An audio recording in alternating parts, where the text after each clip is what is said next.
Oh, we got to talk about this. I had to put the Israel show off till next week. We got to talk about this. Boy, it's 2023 and people still don't know what funny is. I don't care if you're in the audience or you're on stage. A lot of people just don't know what funny is.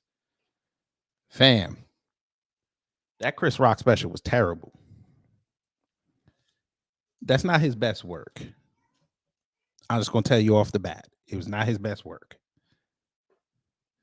And watching social media react to this, it's hilarious to me because these people, there's a whole segment of people trying to justify what this man did. And of course, they don't know and they just forget history.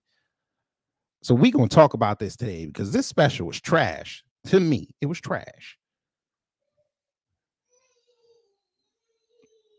Chris Rock is not a progressive comedian anymore. He's just not. That's okay. Everyone can't be progressive all day, every day. Can't do that. It takes a special talent to be a comedian that can be topical. It's okay. Young Nine, hello. I watched like 5 minutes and turned that ish off. Well, we're going to talk about it. Family. Let's go with this. Now, if I had to rate it on a scale of 1 to 10, I'd have to give it a 4. I give him credit for addressing what happened. BS, I don't give him credit because he already did it. And I'm going to show you proof that he already addressed it. Number 1. Well, this is number 2, the second point. He did this in Baltimore. I know that went over a lot of people's head. Jada's from Baltimore. He could have easily went to New York City, his hometown, done it there. He could have came to Atlanta and done it. Hell, Will Smith is filming down here right now. He could have did it in Atlanta. But, you know, Atlanta's not that big. He might have ran into Will somewhere. Okay, fine. You could have went to Houston. Could have went to Philly. Philly might have been a better look. But Philly might have booed you out the building. Could have went to Chicago. L.A. You guys live in L.A. But, you know, L.A. might be too easy. You went to Baltimore. Black city, we know this. But you went to Jada's hometown to crack jokes on her. You went to Baltimore to crack jokes on Michael Jackson. The man's been gone for 14 years. And we're still cracking jokes on him. Even when he's been proven innocent of what they've tried to accuse him of doing for over 30 years. You're still cracking jokes on this man. Quatman, hello. This is what we're doing. All right. Now, the first controversy, people on Twitter and social media talking about he never called Jada the B word. He literally called her the B word at the beginning of his joke. Literally. He said nobody was picking on that B. But we have people defending it. Got it. Got it. That's what we're doing in 2023. Now, I'm no big fan of Jada Smith. I'm not. I feel like she embarrassed her family with that whole entanglement thing going on. I can't give her credit. I can't do it. But what we're not going to do here today is excuse the fact that he sat in front of white folk and black folk and called that woman a B. Can't do that. Kwame said, glad to see so much support for Will and those reminders of his cool nature. Yes. The amount of people that said, I'm glad Will did what he did last year, it was staggering. We don't do this. Again, you may not like Jada Smith, but to sit up there and justify a black woman getting called the B word, now you just emboldened those fools who like to disrespect black women. Now they'll say, okay, Chris Rock opened the door. I can flood through. This is what you did. Maxwell Jenkins, hello. B1 to kick gravity. I'd slap him to sleep next time Chris Rock hasn't learned. He won't learn. Yes, Quatmon. He said don't want to fight in front of the Alabasters, but no problem shitting on black folks in front of him.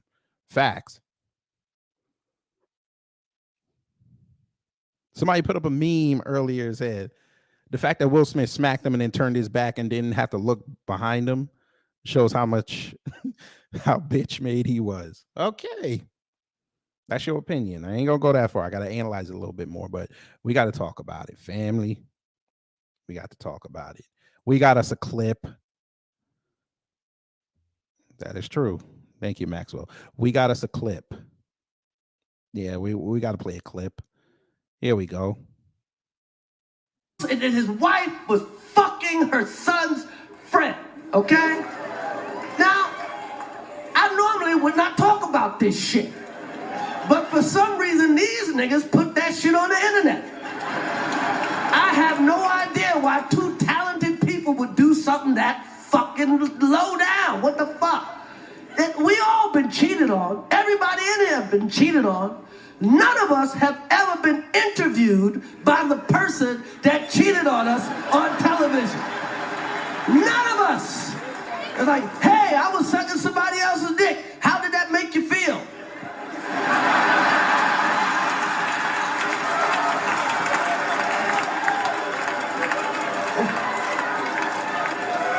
Why the fuck would you do that shit? She hurt him way more than he hurt me, okay? Okay?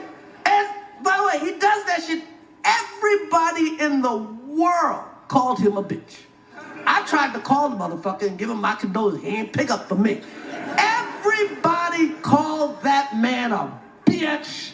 Fucking Charlemagne called him a bitch, and the Breakfast Club called him a bitch, and The View, and The Talk, and every rapper, and fucking the Drink Champs called him a fucking bitch. Everybody called him a bitch. They called his wife a predator. Everybody called him a bitch.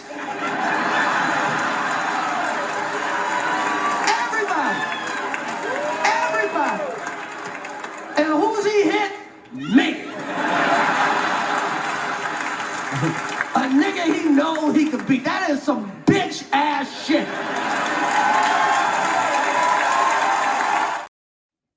All right. So that was his shot at Will Smith. Kwame said they chose to go public. That was their choice. It's allowed. Nobody's saying it's not allowed. But here's the thing. You addressed it last year, sir. Chris Rock, let me talk to you. You addressed this last year, sir. Why are you still talking about it? You got a standing ovation in Boston for talking about it a week after it happened. Why are you still talking about it? Oh, y'all don't believe me. All right, say less. Because I saw a whole bunch of people on social media saying, "Oh, it's been a year. This is how he wanted to address it." Motherfuckers, come here. Come, bring your punk asses in here. Tabernacle. What does that say? CNN Entertainment Division. Chris Rock publicly addresses Oscars incident for the first time. What is that date? March 31st, 2022. He addressed it in Boston.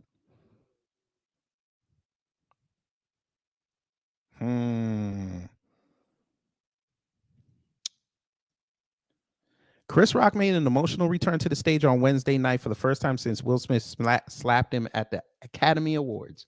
Rock made his first public remarks about the incident. In his first of two shows, he was greeted by the audience at Boston's Wilbur Theater with two back-to-back standing ovations lasting several minutes. Quote, "Let me be all misty and ish," Rock said with tears in his eyes, gesturing to the crowd's warm response. "How was your weekend?" he quipped, to which the audience responded with laughter. "I don't have a bunch of ish about what happened. So if you came to hear that, I had like a whole show I wrote before this weekend, and I'm still kind of processing what happened. So at some point I'll talk about that ish, and it'll be serious and it'll be funny. But right now I'm going to tell some jokes. The comedian, currently on his ego death tour, then continued his performance. Marsha Paul, who attended the show, told CNN she could tell Rock was moved by the audience reception. Quote, "The crowd just went crazy when he came on stage," she said.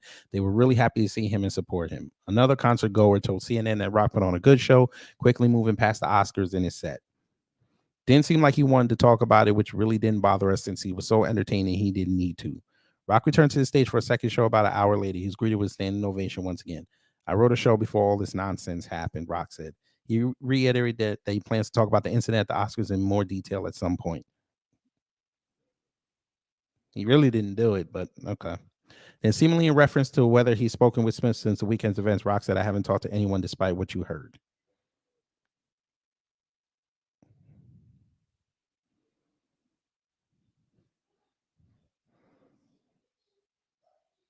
Now, if you want to say what he did on Saturday was addressing it, okay, fine. What was there to address?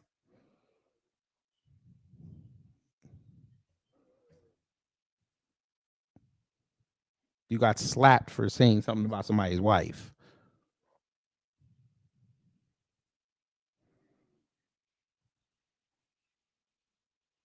You proceeded in that special to crack on Jada Smith because of Oscar So White and called her a B word on stage.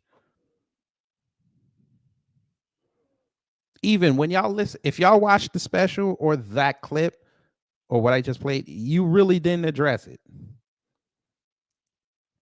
You still didn't address it. Because there was nothing to address. Computer Robot, hello. Hi, everyone. I didn't really watch the Chris Rock special because of what happened last year. I still believe Chris was still in the wrong for disrespecting Will's wife. Quadmon said it's his life he could talk about. Just glad Will still has his support. Yeah, I'm not saying he can't talk about it, but everybody's saying, oh, he addressed it. Oh, he killed Will on stage. I'm like, he really didn't. What, calling him the B word is addressing it? Is destroying him? That's light.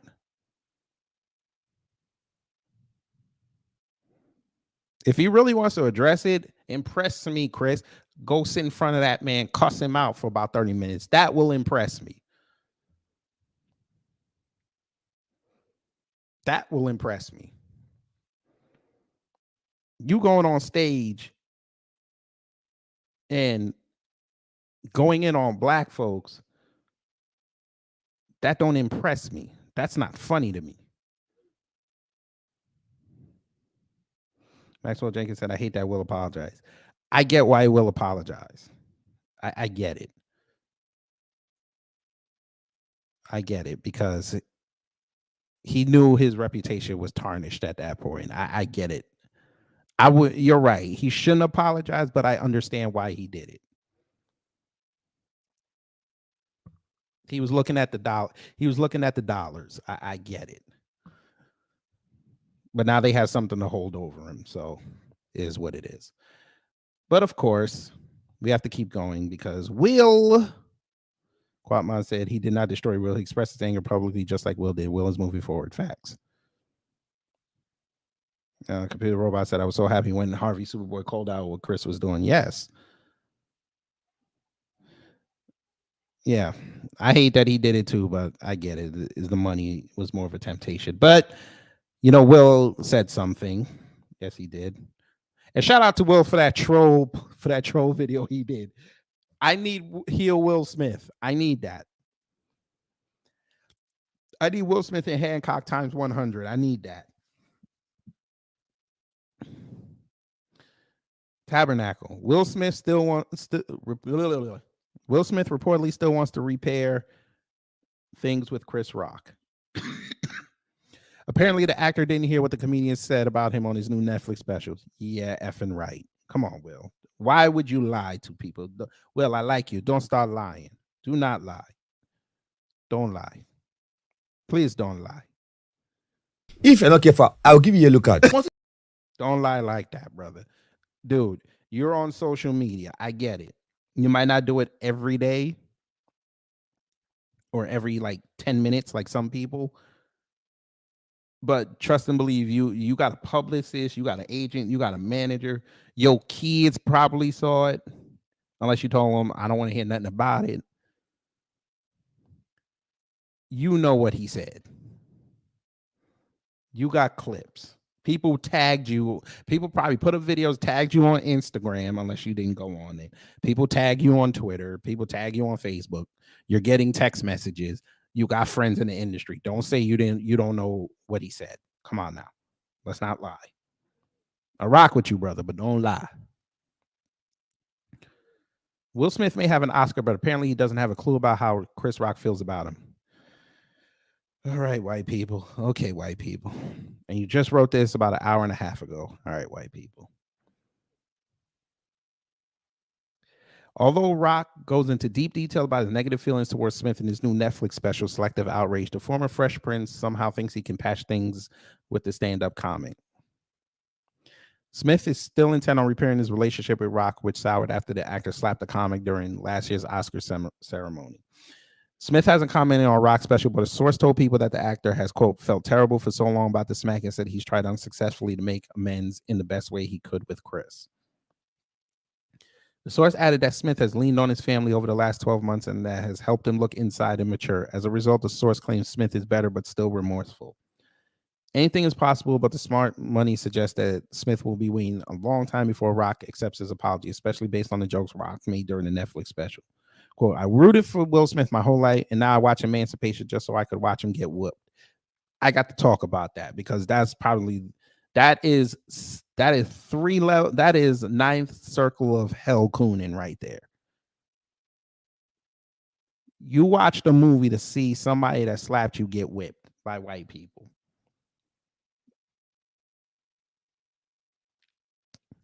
Chris?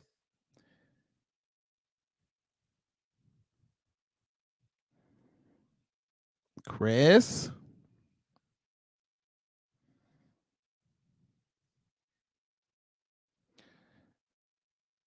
I'm going to hold off on that. Anybody who says words hurt has never been punched in the face. Words hurt when you write them on a brick.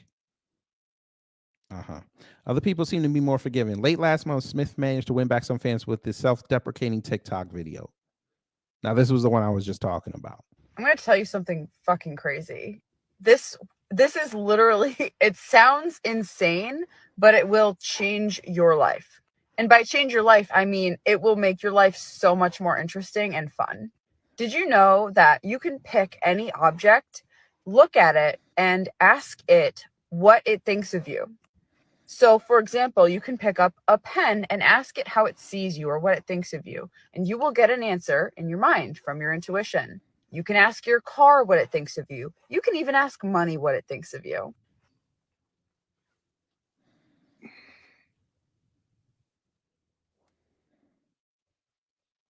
Shout out to Will for that. We need Hill Will Smith. We need a heel. We need him to be full heel. All right, that's the end of the article.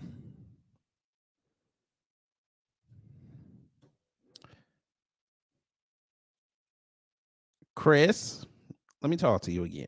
Chris, you're skating on thin ice, brother. I'm about to go down a road that I don't want to go down, but you see, you're skating on thin ice with me. How do you say you watched a movie to see somebody that did you wrong get whipped by white people? And you liked it when you found out that he got spit on and it was an ad lib. Sir, you were the same. Okay, I can't hold it no more. I'm sorry. I'm sorry, family. He goes in. You are a triple coon. Dancing coon. Dancing. I had to do it. I can't. Bucket TV, hello. You don't say things like that. Donna C, hello. Yeah, Chris is cooning for coins. Everybody like, oh, he got $40 million for that spent for his tour. He's turning it into money. Boyce Watkins, you another one. Not everything should be about money. Y'all the same ones always want to run around on Twitter and social media talking about people selling out for money. And then y'all come back around and justify somebody selling out for money. This is why I can't take you Negro serious. No, Donacy, he did say that, but he said he also liked that the guy spit on him. He said that in another interview.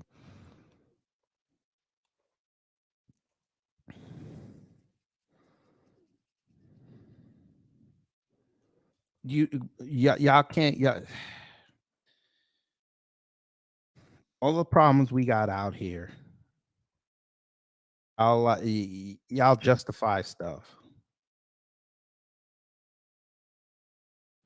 I don't get that.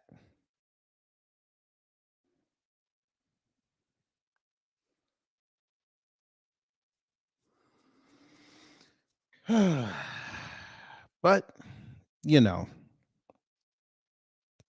it's okay. It's okay. We get it. You got to appeal to the white audience, which, by the way, overwhelmingly loved the fact that he was going in on Michael Jackson, Will Smith, Jada, R. Kelly, Meghan Markle. Let's get to her because his comments, we got to talk about that. We got to talk about that. Now, I know a lot of us don't have love for the royal family. We get it.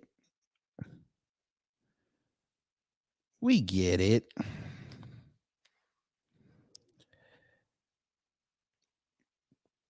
But we also understand that she made that choice. We get it.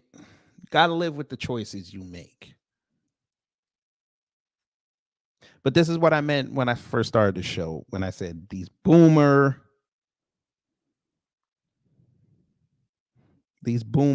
people have to. He's a boomer comic now. I get it. If you keep hating on Raccoon's Gravity, I'll have to unsubscribe. I mean, all right. Raccoons Lives Matter, sure. RLM. I'll chant it. RLM. Tennessee said his show was a whole minstrel show with anti-black. You got a raccoon family in your backyard. Shout out to them. I'm sure they're respectable and they like. Ask them if they like if they're for reparations. If they're for reparations, then I'll leave raccoons alone. But yes, Chris Rock, you went after Meghan Markle. Yes, you did. Like, I get it. She's in the news. Everything is cool.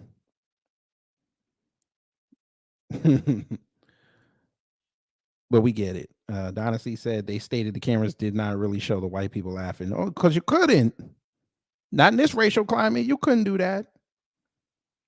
Are you insane? If you'd have showed white people, especially if when he made the Jada joke, calling her the B word, and you had white people laughing, Lord have mercy, Twitter would be a whole different place today. Social media would be a whole different place today. So it says, Chris Rock questions Meghan Markle's racism claims against royal family in Netflix stand-up special. Sir, you've been on the earth for almost 6 decades. How are you going to sit up there and say you don't understand the racism that goes on in the royal family? Are you insane, sir? This is what I mean. But let's see what he said. It's only 2 minutes. Chris Rock has joked about Meghan Markle's accusations of racism against the royal family. The comedian hosted his own whatever. During the set, he addressed Markle's interview with Oprah Winfrey that occurred in April 2021. In the interview, Markle and Prince Harry said that while at Buckingham Palace, there were concerns raised about how dark their baby's skin might be before Archie was born. Rock questioned the belief that Markle was the victim of racism and brushed off her experience by saying she was merely dealing with in-law ish.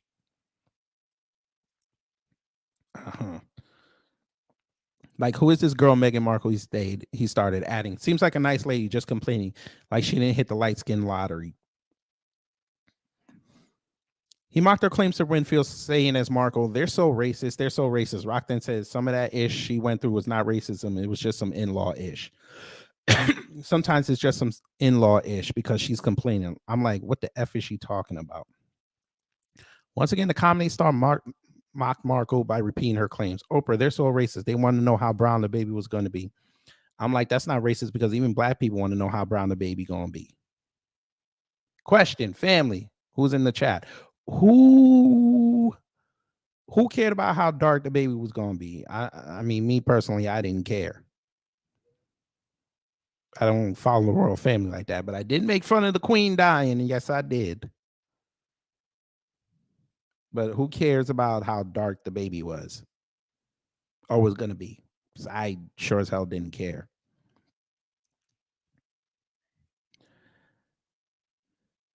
Rock claimed to know what Markle was, quote, going through, stating, I know her dilemma. Black girl trying to be accepted by her white in-laws. Oh, it's hard. It's so hard. It's very hard. But it ain't as hard as a white girl trying to be accepted by her black in-laws. Now, that issue is really hard.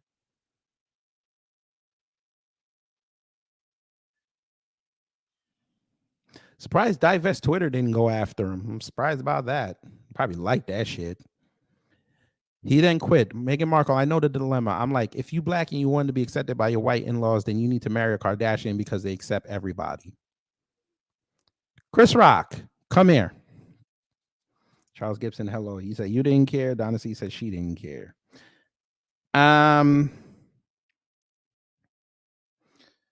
Blueberry Muffin said, Archie is a redheaded black child with freckles. Chris Rock. Once again, I got to talk to you. Sir, she already has white people in her family. Did you forget her daddy white? Did you forget that? I know she don't talk to the critter, but her daddy white. Her mama black. So she already got a crash course in it.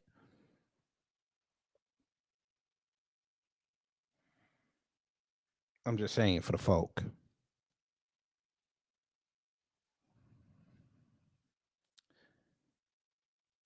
Elsewhere in Rock Special, the comedian that I was talking about. And they just talking about the rap.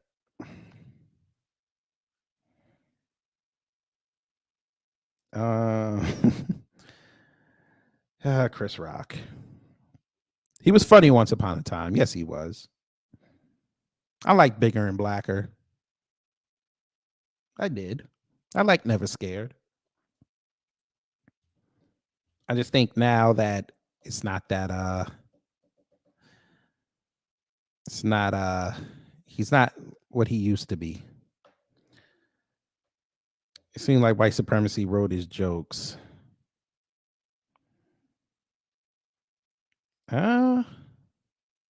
Let's see if we could find that out. If outrage writers. Look, I know he did this so he could get a Golden Globe next year, so he could go there and take a shot at Will Smith again. We know this.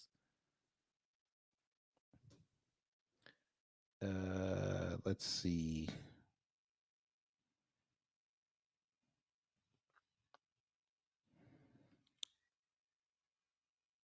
Let's see. All right, they don't list it. Well, I'm sure we'll find out. He said he's known for Pookie. Yes, he's known for Pookie, and he's known for that scene in I'm Gonna Get You Sucker when you ask for one rib, you know. But I wonder how the press felt about it. So I looked up some things, and we're gonna look at it. Tabernacle. Now, this is the Hollywood Reporter. Daniel Feinberg, chief television critic. He said Chris Rock's selective outrage review, despite scathing Will Smith material, live Netflix special feels conspicuously canned.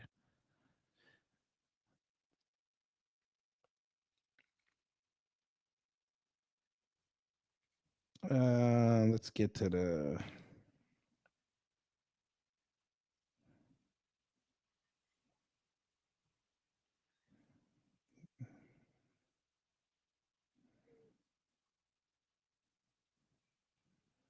Let's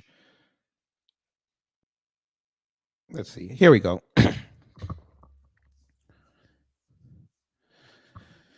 So he cracked on him for messing up the joke about emancipation. Because, of course, you know, these jokes, he did not write new material for this. This is material he's been doing on the tour. Yes, PC people did love it. But here's the part. It's not judgment, by the way, to note that a comedy special is the film version of an oft-repeated, highly refined stand-up set. If there's ever been a comic who did an entirely improvised film special, I don't know who it was. But then again, that's very rarely been a comic whose workshopped reactions to a very public event were getting printed in newspapers in every city he went to. Chris Rock breaks his silence on Oscar slap as a headline I'm sure you're going to see on every website in the known universe, which will then repeat the punchlines that journalists in Phoenix and Shreveport and Atlanta reported when Rock made those jokes on the road. Sure, breaks his silence on national TV or whatever it is Netflix is. But this prior workshopping is how I already knew going into the Netflix special that Rock was going to make the joke about their respective differences in stature, knowing that even in animation, Smith was a shark and Rock was a zebra.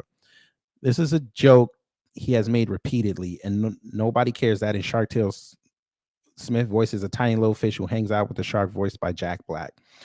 For live TV, Chris Rock will correct the concussion emancipation joke, but he'll keep perpetrating lies about Shark Tale. Anyway, as for the actual Will Smith material that everyone was waiting for, yeah, Rock went off mostly blaming Jada Pinkett Smith for the whole thing, mocking Will for taking out his frustration about his wife's very public cuckolding conversations on him. This is some BA-ish, Rock said. Not controversial, but poignant.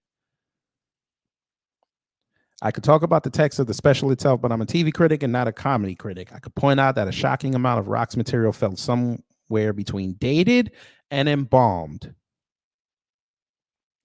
That was a very wrong run of jokes about Elon Musk's sperm. There was a weirdly stale series of jokes about the Kardashians and O.J. Simpson. Yeah, that was the other thing. Why did he bring up OJ?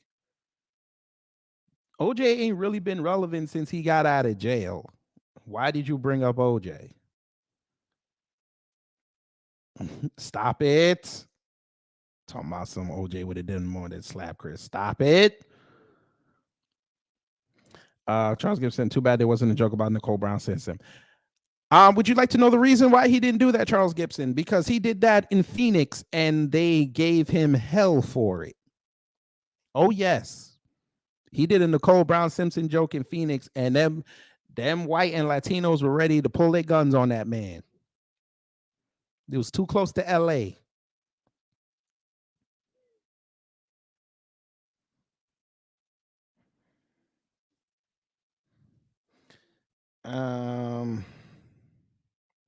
And it's all fine and well to make jokes about victimization culture in 2023, but it's material that's funnier if you didn't watch Rock's last Netflix special, Tambourine, in which the entire second half was Rock lamenting his status as a victim in his recent divorce settlement. And then he kept talking about stale material.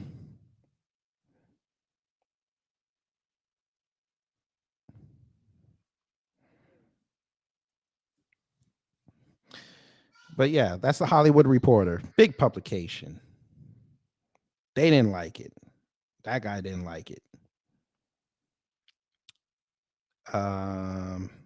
Here's USA Today. Review. Chris Rock becomes a sad old man yelling at clouds in live Netflix special by Kelly Lawler. Lord have mercy. Oh, Lord. Okay. Let's go ahead, Kelly. Do your thing. Get off my screen. I don't have this on, man. Just let's go. Oh my God. I don't know where my ad blocker is. Y'all are killing me right now. I don't know where my ad blocker is.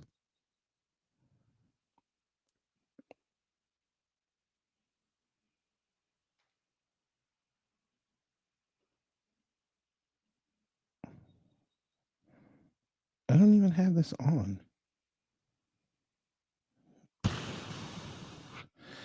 Okay. I don't know.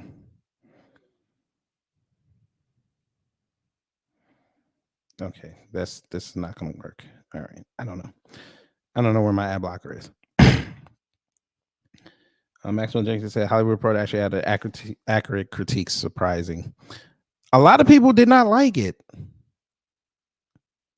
A lot of people didn't like it. I mean, I gave it a 4 out of 10. I gave him 2 points just for it being live, because Netflix is trying something new. It was live in 190 countries. But again, the general consensus is most black people did not like it and most white people loved it.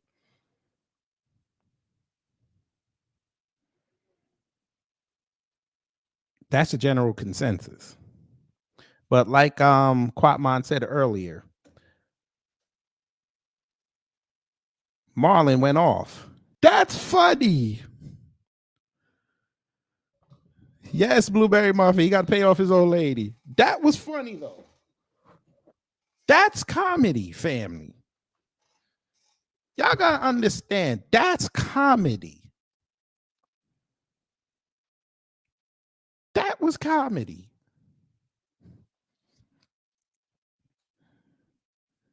To me, comedy has to not only land, but everybody got to be able to enjoy it. If everybody's not enjoying it, then it's not funny. Now, I understand there's jokes and certain sets that are only catered to a certain racial group. I get that. But the mark of a great comedian is if your comedy can be appreciated by everybody, which most of our black comedians, their comedy is appreciated by everybody.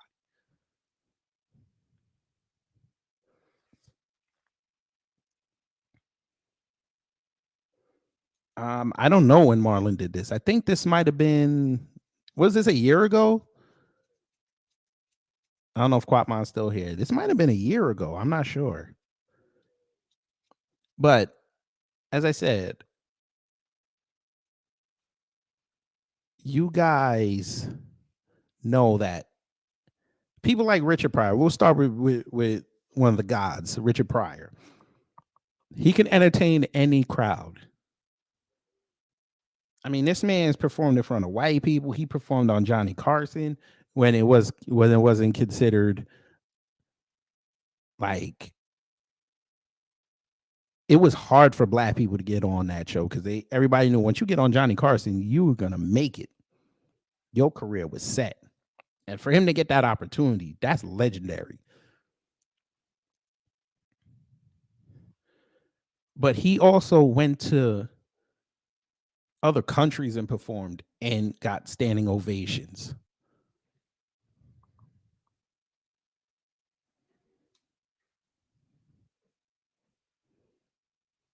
This man literally sat in front of white crowds and rocked the house.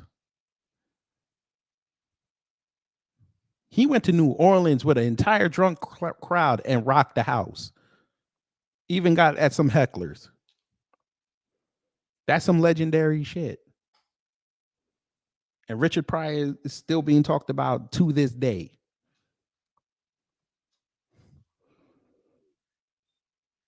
Same thing with Paul Mooney. Paul Mooney got appreciated for his work, even though he was writing way back in the 70s. He got appreciated for his work in the late 90s to up until he died. Dave Chappelle will forever be remembered as one of the greatest comedians that ever lived because he knew how to rock a crowd as black as it is or as diverse as it is. George Carlin, same thing. Go up there and rock a crowd. That's funny.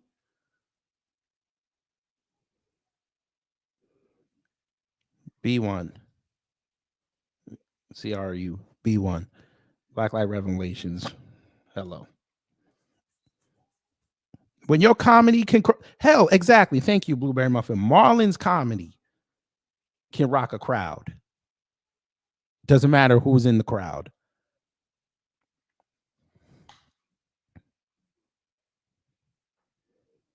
Kevin Hart had his run, but Kevin Hart's comedy kind of fell off with us. It's more catered to that pop crowd. Nothing wrong with that. Go get your coins, my brother. Go get it. But I think Chris's problem right now is he's trying to appeal to an audience that's not there, in the sense of he's trying to use 90s and early 2000 jokes with the era of people that we can go watch comedy on social media and laugh and share it. His comedy ain't for us anymore.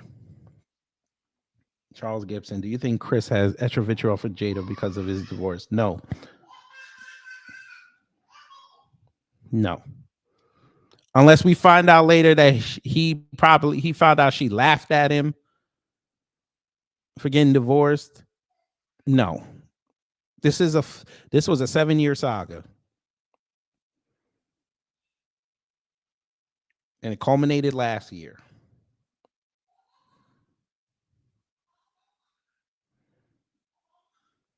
Now, again, you can blame Jada for airing out their dirty laundry. That's cool. But the simple fact that that man sat there for an entire year stewing about it when it could have been easily handled, and then goes on stage and calls the woman the B word, and you cool with that? Yeah, I got a problem with that.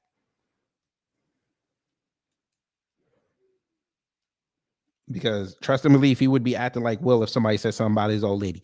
I want to see what he's going to do when the first comic says something about his wife. I would love to see what his reaction is going to be.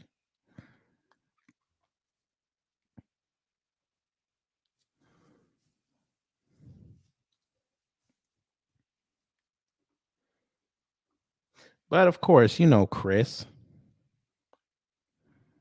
he's going to play it off like he don't care.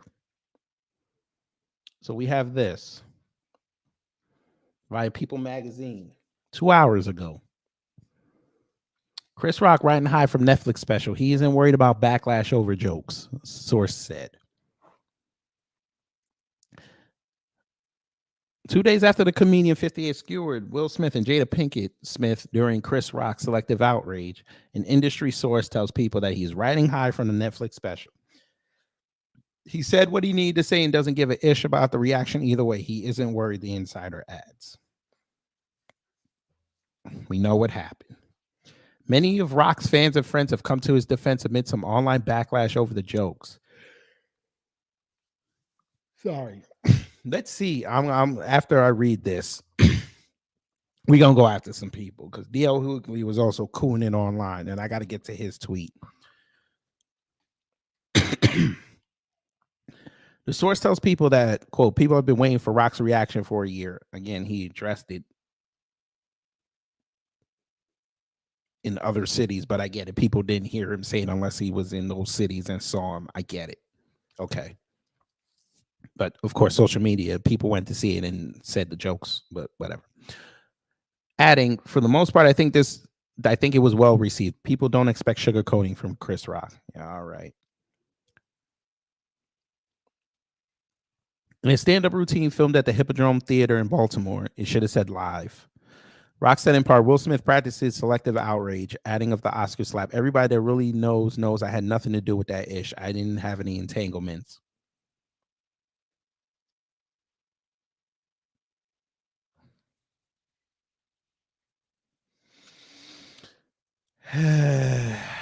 All right, Chris. The comedian, we know what happened. Among those who have criticized Rock's remarks is Oscar so white creator April Rain, who shared a clip from that special alongside which she tweeted that Rock never said Jada's name directly, referring to Will telling Rock to keep my wife's name out of your mouth at the Oscars last year. But he did call her a B, and that seems just as bad, if not worse, to me, Rain added. She also addressed the location of Rock show, alleging in a separate tweet, he knew what he was doing. It wasn't weird, but intentional. Chris could have picked and sold out any city in America. He wanted to be in Jada's hometown.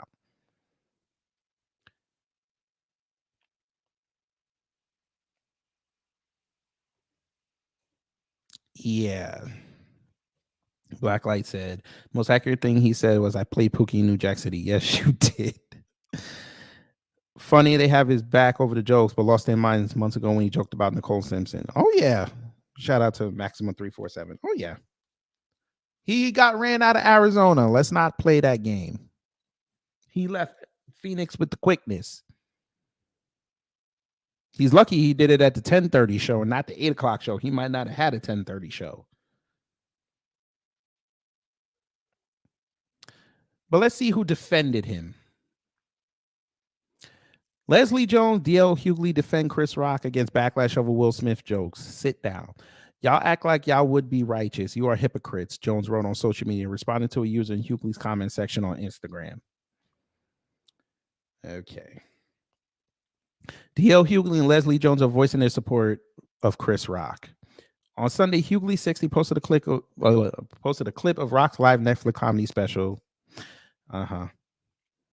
Under which Jones left a scathing response to one commenter. You got to let stuff go at some point in your life. This is how young brothers get killed in the streets. Read the comment that Jones 55 replied to, talking about something that happened a year ago, setting a terrible example. What was wrong with what that person said? You got to let stuff go.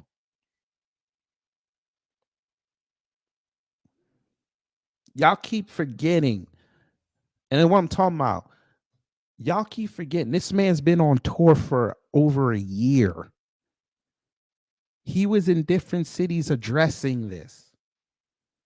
Y'all acting like he just said this stuff for the first time ever. He said it in Phoenix. He said it in LA. He said it in Atlanta. He said it. Okay, he didn't really say it in Boston. He said it in New York. He said this.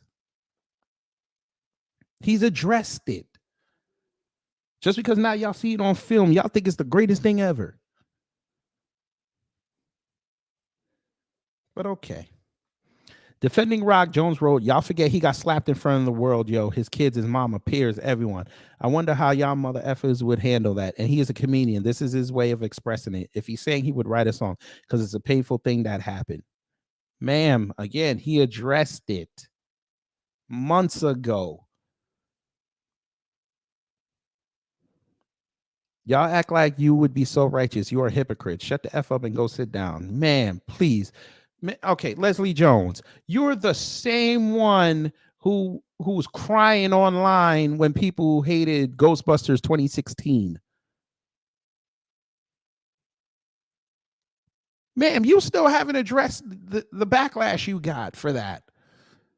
I could be wrong. Let me look this up, but I don't remember you coming outside and addressing people going at you. I could be wrong.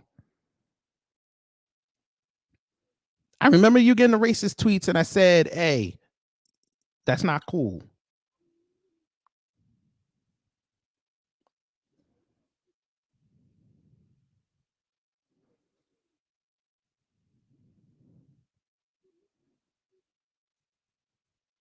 I'm looking online right now.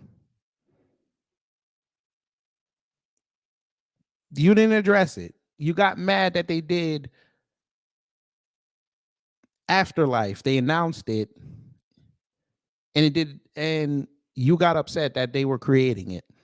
And then subsequently it made more money than y'all's reboot.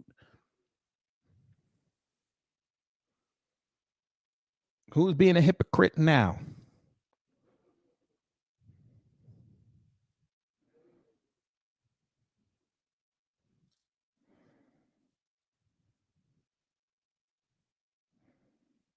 You've been holding on to that for 7 years. When are you going to explode? V Maltsby, hello. Blacklight said, why do people always say this is how young brothers die in the street, but no one talks about entire white families getting annihilated by their fathers? We're the only ones who get killed because they don't want to go touch white people because they know. Okay, I'll address that in a second. Let me finish this article, and I think y'all will agree with what I'm about to say. Let me see.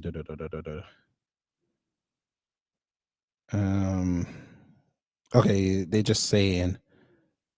Here we go. While Hughley didn't address any comments about Jada 51, he reiterated his opinion that Rock's performance was brilliantly executed in the special, captioning another video. Quote, if you love comedy, if you are a student of the art, if you are one of the few remaining people that allow for creative expression, then you walked away from this with the same sentiment. You really didn't. Side note, this happened to him, to Chris, and the entire world got to weigh in and talk trash and make jokes that shoulda, woulda, coulda, the whole damn thing to death. Continued to act a fellow comedian. Other comedians have bits about it. It was an opener for most of us. The one person you never heard from about it was Chris. You're lying again. He addressed it all over the country. I just read the article that showed that.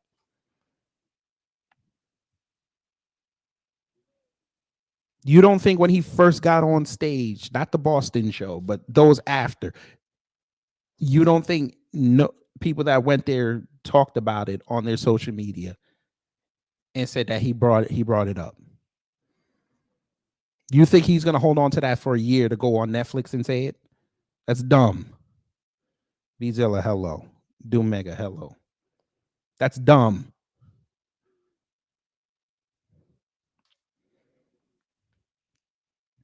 So now he decides to address this on his time. People have the audacity to say he's bitter. Why is he still talking about it? Let it go, or the best one. We've moved on. So you got to speak on it, but he can't. Y'all a straight effing trip. How Hughley concluded, congratulations at Chris Rock. You did the damn thing.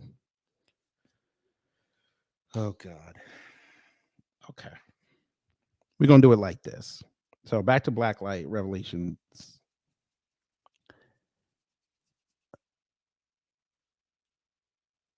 I'm going to keep it on the context of Leslie Jones and these black comedians. They would dare never say anything about white folk killing each other. I mean, they used to, but they ain't going to do it now because they understand that's their only audience now. A lot of people don't even realize what Chris Rock did on Saturday. A lot of this went over people's heads. The Baltimore thing went over a lot of people's heads. But also what went over people's heads is the fact that he does the special. You watch the tweets. Who was majorly loving it? Non-black people. Now, don't get me wrong. There were black people that liked it, but the general consensus was black people were not feeling this. It's not even so much the Will and Jada stuff. Okay, we get that. We've watched Chris Rock since the 90s on stage. From Bring the Pain all the way up to this. He's done the same jokes for almost 30 years. Now, okay, granted, if that's your shtick, cool. I mean, we don't knock really, what's his name? Dice Clay. He took the goddamn Little Miss Muffet bit from a funk band, but we not gonna believe that. We've watched Chris Rock not elevate his comedy for 30 years. You're 30 years in the game, and you're still making Michael Jackson jokes. Who's the only people who would find humor in a Michael Jackson joke in 2023? That's right, non-black people. Don't believe me? Go ask Nicole's View one time how she spent days with Michael Jackson's nephew and pro Michael Jackson people going at people on Twitter for still bringing up facts that this man sat up there and molested kids when it was proven he didn't do it. They're still on this.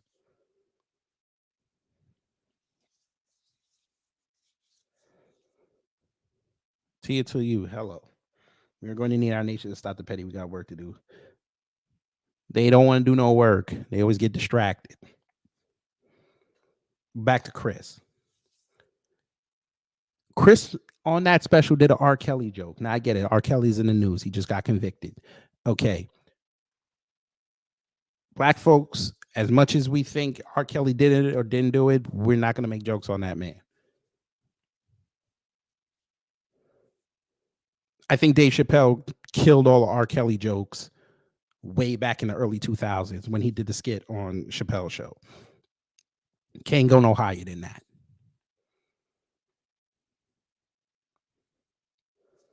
but who loved the R. Kelly joke. That's right. Non-black people. General consensus from black folks, that was a tasteless joke. We don't like the royal family. Meghan Markle, okay, we don't really rock with her. But at a certain point, okay, how many more jokes you gonna make? She made her choices. Cool. She made her choices.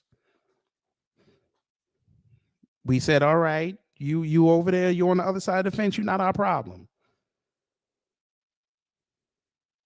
For you to sit up there as a 58-year-old man and try to defend the royal family, that's suspect to us.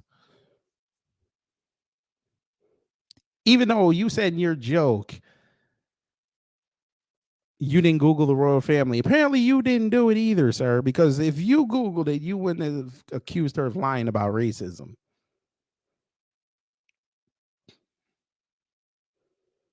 But who liked that joke? Non-black people.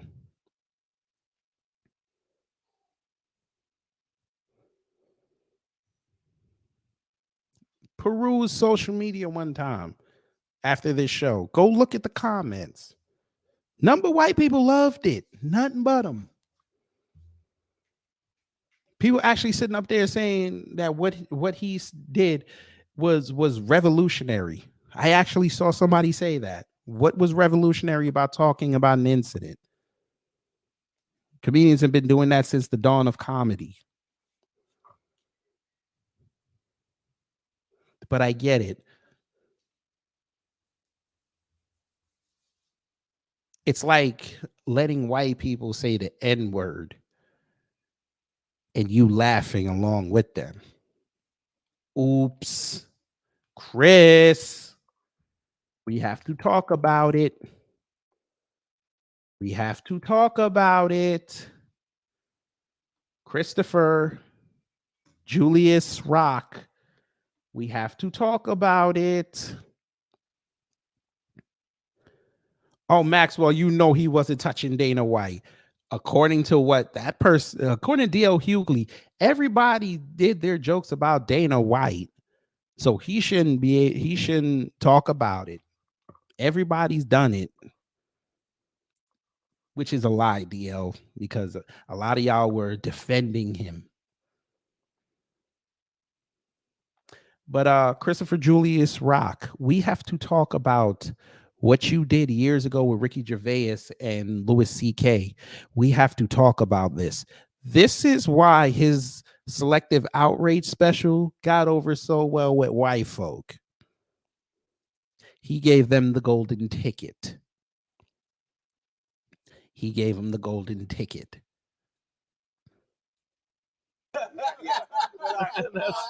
He's the blackest white guy I fucking know. And then all the negative things we think about black people. This fucker. You're saying I'm a nigger. Yes, you are okay. The niggerest.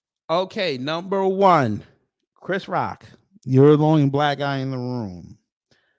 You let this white man say the N-word and you did not check him. You didn't lob it up, because if you'd have lobbed it up, I would have said, okay. He still should have been checked. But Chris, you got to take that L. That's a very big L you got to take. Christopher Julius Rock. Sir, how do you sit up there sipping that coffee or whatever was in that cup, letting that white man just blatantly say the N-word and you smiling? Oh, we finna blow this up. Sir, why are you smiling? I need this answered. Why are you smiling? Maxwell Jenkins, we're going to get to that. Why are you smiling? Fucking white man I have ever. Amazing. Seinfeld's already uncomfortable. Got to remember, he's coming off. This was 5 years after the Michael Richards incident. So he's still uncomfortable with that word. Because he had to go on Larry King and explain that man. And you know he didn't want to do that.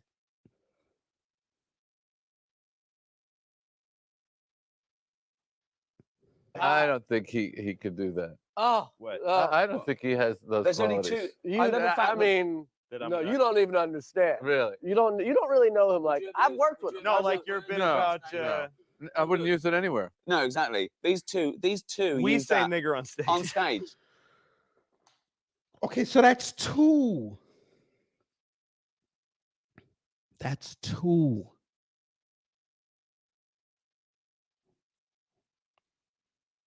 You guys don't. That's Yeah, That's an yeah, that's the interesting two difference. teams That's the here. difference between. Yeah, that's right.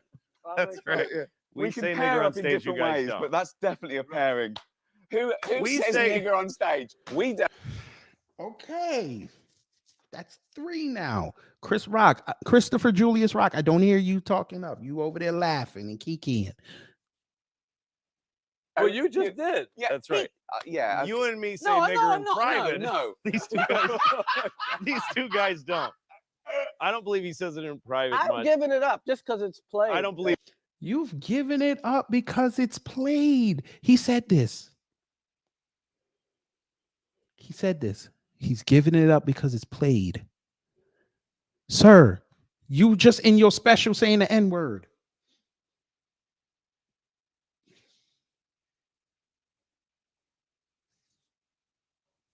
I don't think you've ever said it probably in your life. I No, don't never. think. No. Yeah, that's it. That's a huge difference between you and me. I think.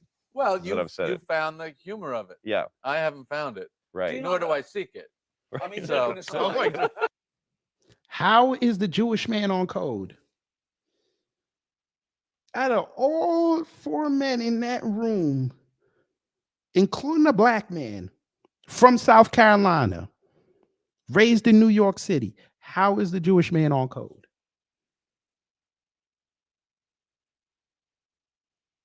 And he's not even black.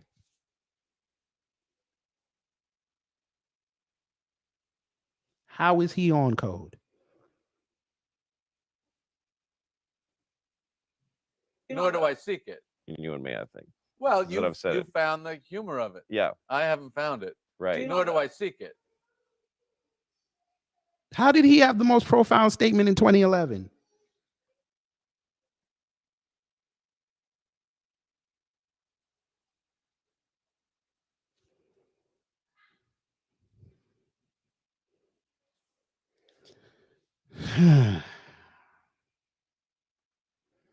Makes no sense.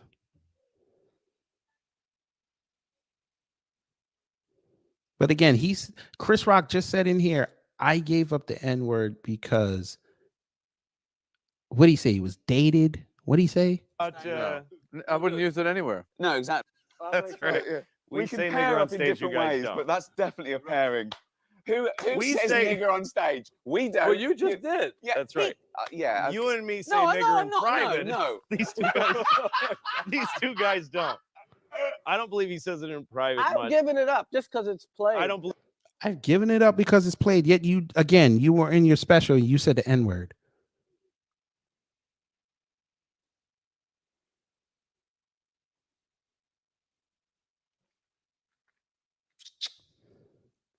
Yeah.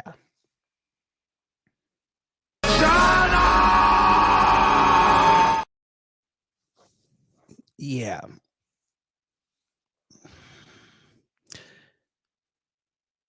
I think we have to put Chris Rock on the 2023 Coon Awards list.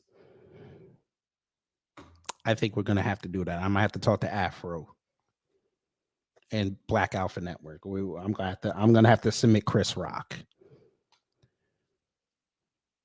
How dare you? How dare you?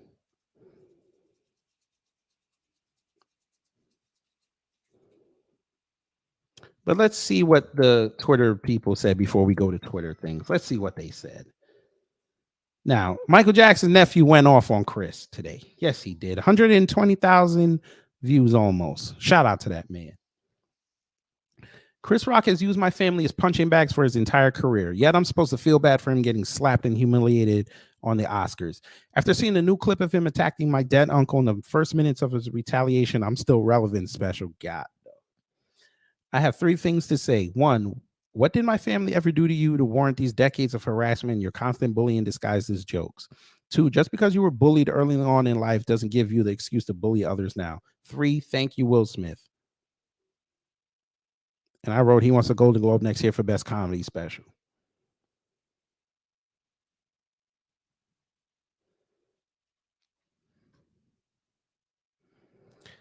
Controversial take, but I think Will Smith should slap Chris Rock again this year.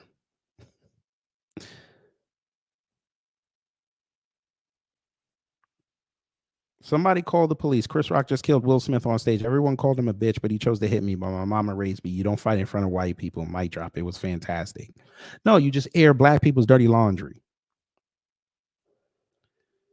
Seinfeld was never funny. Remember when he got booed on the Tonight Show with Johnny Carson? Yes. And then he became nearly... Ain't he worth... I think he's worth almost $1 billion right now. Hey, he figured out his shtick. Instead of performing the comedy, I'm just going to write it. And he has one of the most successful sitcoms on the planet. Yep, he's almost a billionaire. He's at 950 million.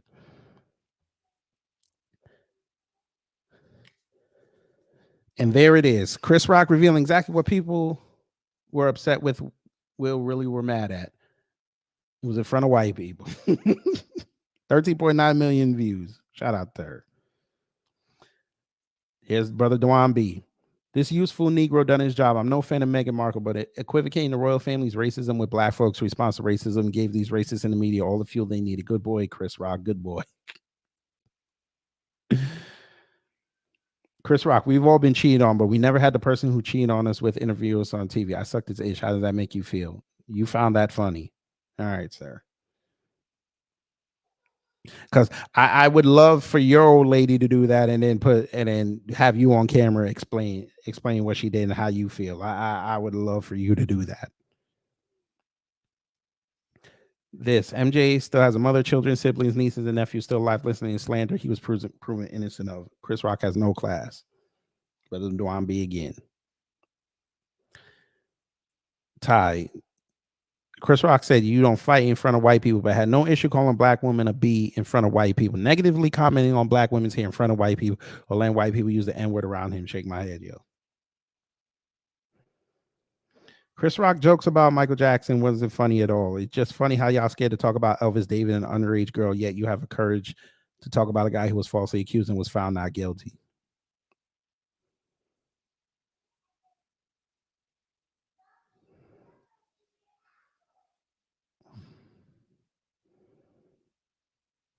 Jim Gaffigan, another racist. Like most comedians, I'm continuously grateful for the existence of Chris Rock. Thank you, comedy gods. Jim Gaffigan, I would sit this one out. Seriously, Mr. Racist. I would seriously sit this one out.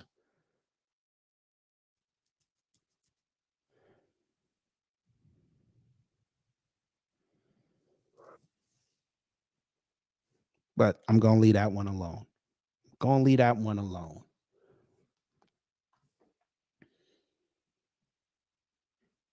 Chris Rock talked about Will and Jada for all of 6 minutes out of an hour special. He obviously knew people who would want it addressed and then leverage the deal with Netflix. Why are y'all on the internet crying about it?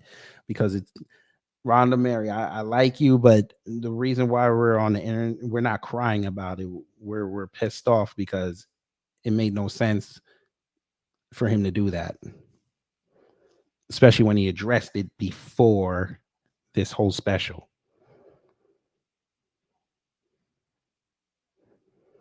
The most Chris Rock thing about all this is him screaming that you don't fight in front of white people, but not even considering what it means to make jokes about a black woman or her hair in front of white people. Here was the other thing I wanted to address. Chris Rock said he prefers trans women over natural born women in his special. That doesn't surprise me. He made an abortion joke, ladies and gentlemen. Yes, he did.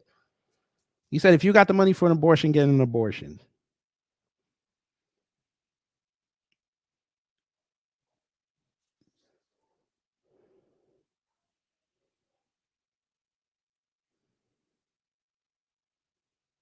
Let's see what the coon Stephen A. Smith said. Wasn't playing.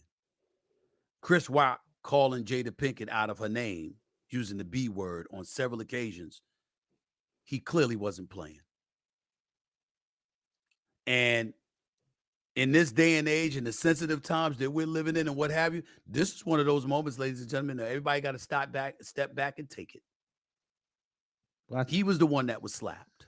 What? He was the one that was slapped by her husband. What? Chris Rock was making the statement that she instigated it. She played a role in instigating it. He definitely called Will Smith the B word because, again, without calling anybody any names, because I'm certainly not calling Will Smith or Jada Pinkett Smith that. But the bottom line is that, yeah, we've been cheated on. People have been cheated on. People have been betrayed. Chris Rock is absolutely right about that. Most people have. Absolutely true. But we don't get interviewed by the person who cheated on us.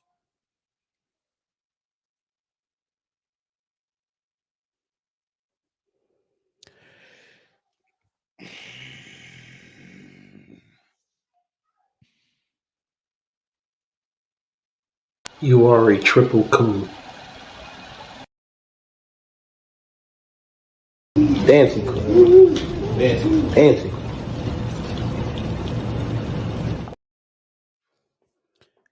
Sir, you have sisters. You have a mama.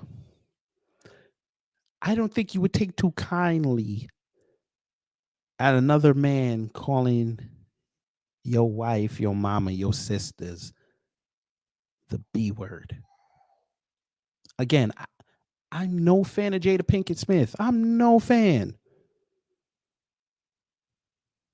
I'm no fan.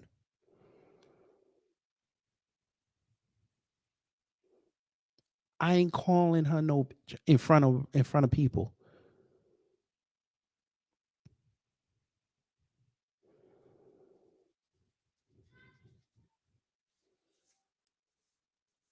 And y'all cool with that.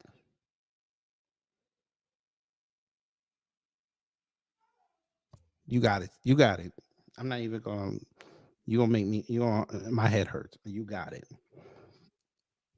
Will Smith having a perfect slapping form, 100% confidence. This was a tweet I told you about earlier.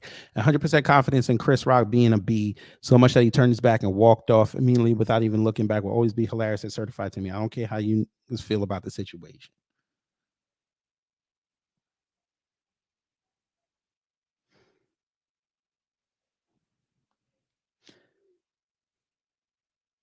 Within the hour of the slap, Will Smith took on an exceedingly remorseful tone that he seldom dropped for the last year, and Chris Rock has managed to spin this into a career-reviving feud based on nothing. I stopped paying attention to Chris Rock when he sat there and let Louis C.K. repeatedly use the N-word and cackle like a schoolgirl, all while Jerry Seinfeld said, "No, ma'am."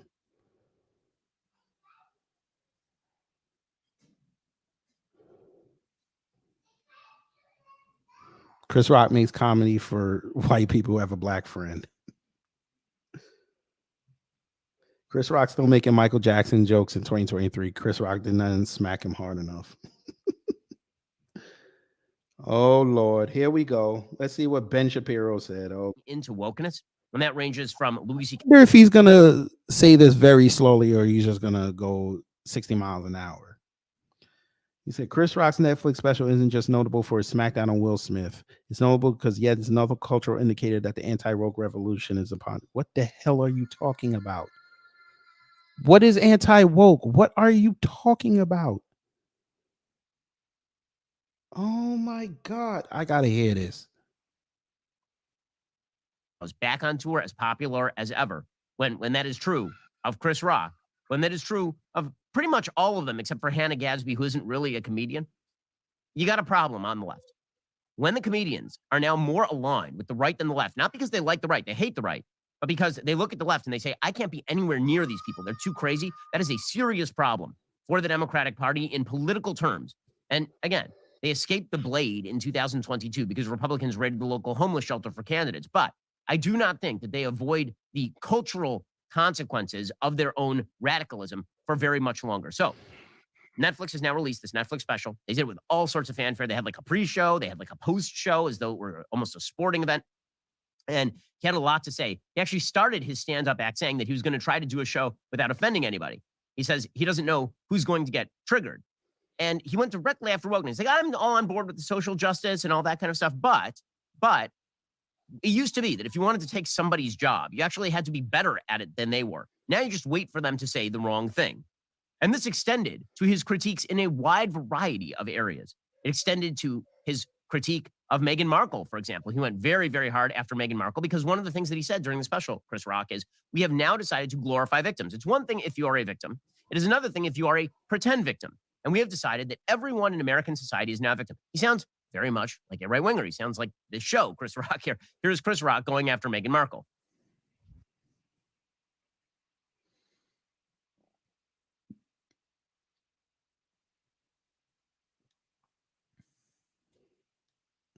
What does anti-woke have to do with what he said? Why are you making this political? Oh God.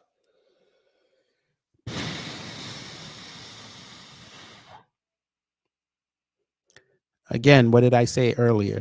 Who was this comedy special made for? Non-black people.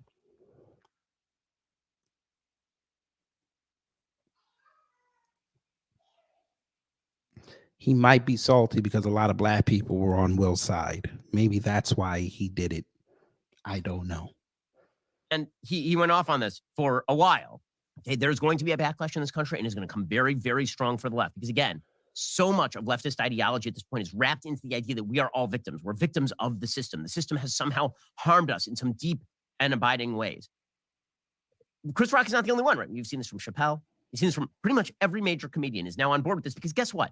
If you're a major comedian, this means that you have made a success of yourself in American life. It means that you worked really hard to get there. You worked a lot of clubs. You worked a lot of circuits. You failed a lot.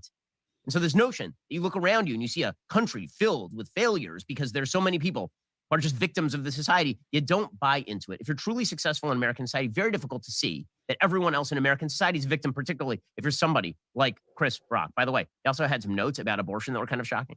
He actually picked up on an old Louis C.K. routine. And he also said, he's like, I'm very pro-choice. I love abortion. I probably paid for more abortions than anybody in this room, but you are killing babies. And everybody in the room's like, wait, what now? And again, he doubled and tripled down on it. So this Netflix special is important because this is going to be the most watched thing in America for the next couple of weeks minimum. It's funny. It's really bitter. It's a very, very angry special. And one of the reasons that it's angry is because one of the things he's angry at is mentality that suggests, again, that victimhood reigns supreme and that wokeness is a way to success. Hey, Ben. Victimhood reigns supreme. That the way y'all were talking, this man played victim for an entire year. So isn't that contrary to what you just said? I thought he wasn't a victim. Y'all had people all over the internet saying he should be allowed to say what happened to him, but y'all don't like people playing the victim. Y'all can't make your minds up. But again, I understand. Unfortunately, a non-black person would not understand what Chris did. Y'all just perked up on the parts that you are aligned with.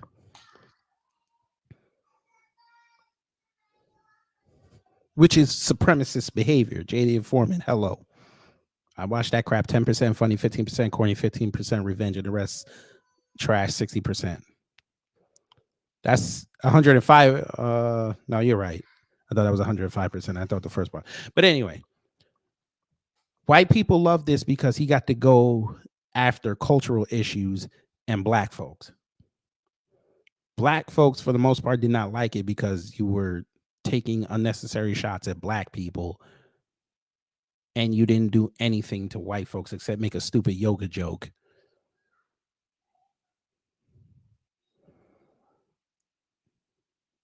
Harvey Weinstein's been in the news just as much as R. Kelly, but you subsequently forgot to add him into your special. Found that quite interesting, especially since you took a picture with that man.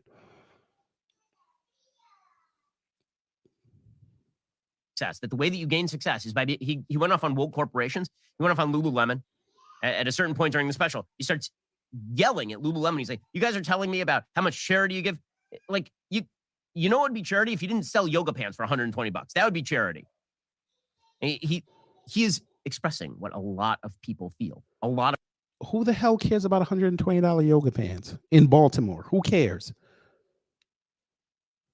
people of various ethnicities and various races and various political points of view. There is going to be Bullshit. He didn't go after no Asian people. Bullshit.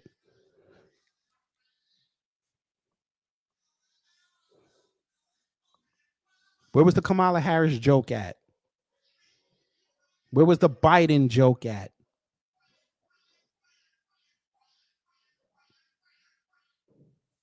an anti-left revolution in this country, and you're just beginning to see the first glimmers of it, which is very scary for people inside the Democratic Party. When all right, whatever. You got it. You got it. You got it.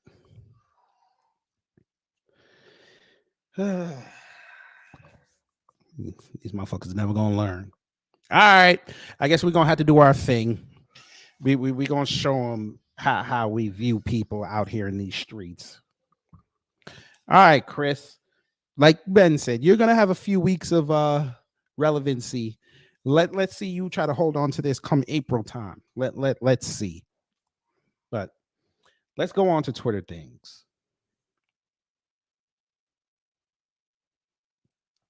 Got to play that intro.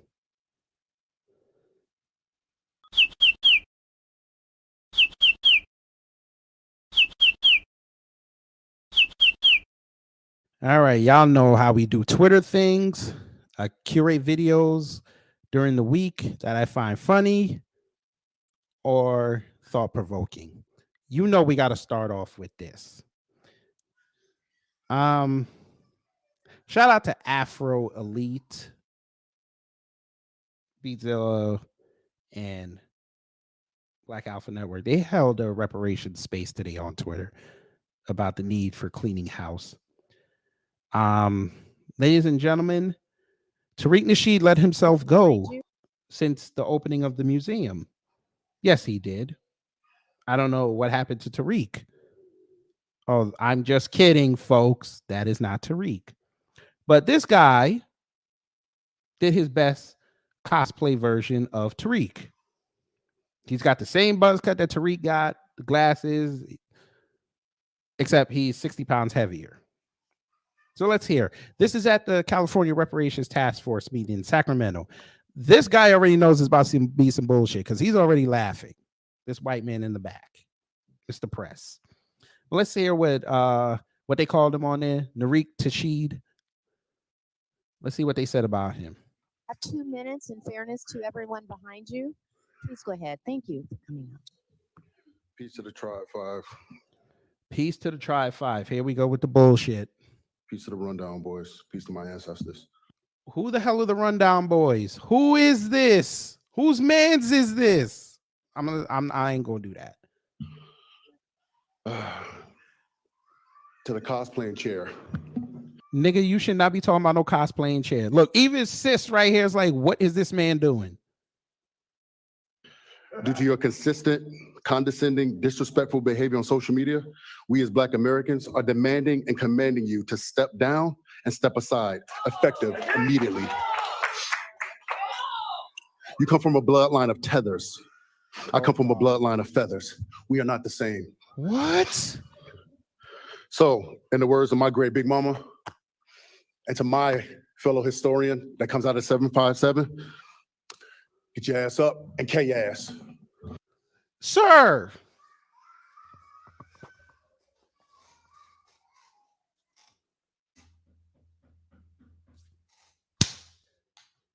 We ain't all gonna make it.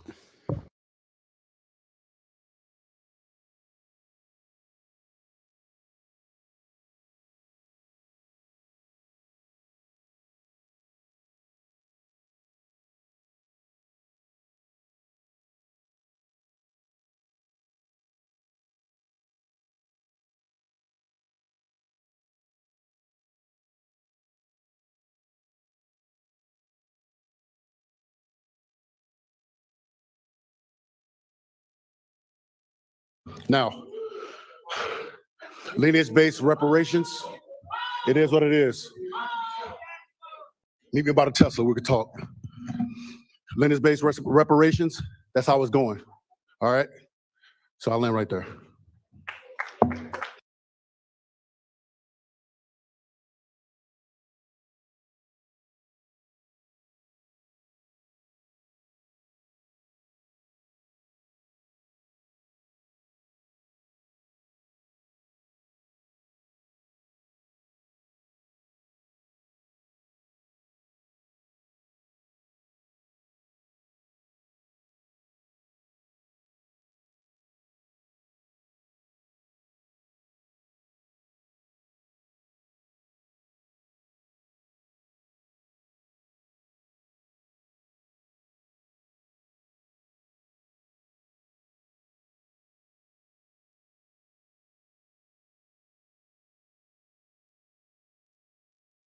Peace to my ancestors.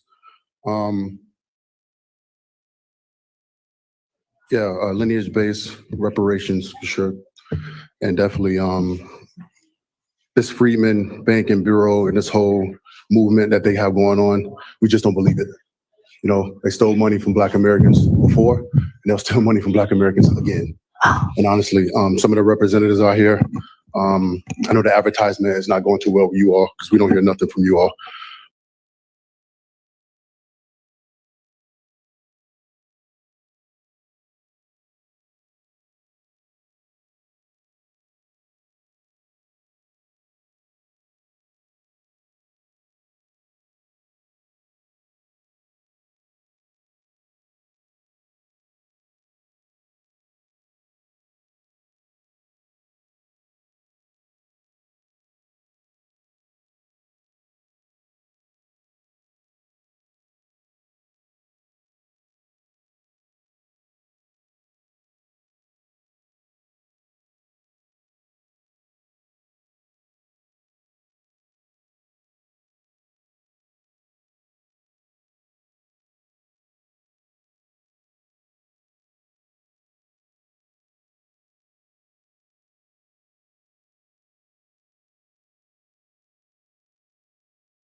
But as far as Freedmen goes, like, you know, ones like Marcel Dixon, or actually his name's Dixon Marcel from now on because he betrayed his people, and he's in Chicago promoting white candidates, you know, over Black American candidates.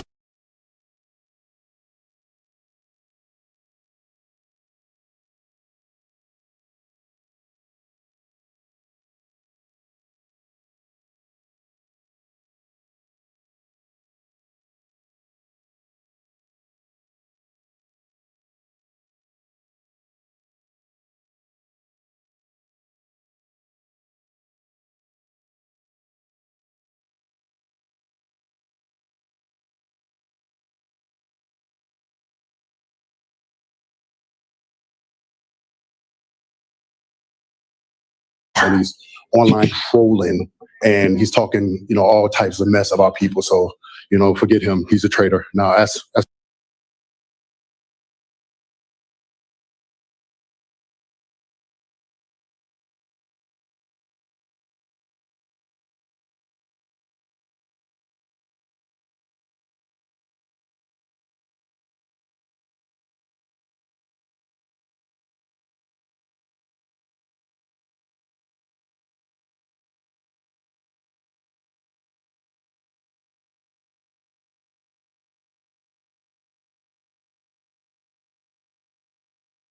as far as Naheem,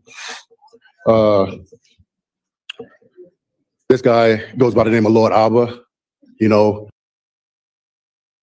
he was telling Black people, he was promoting to Black Americans to get the jab, basically just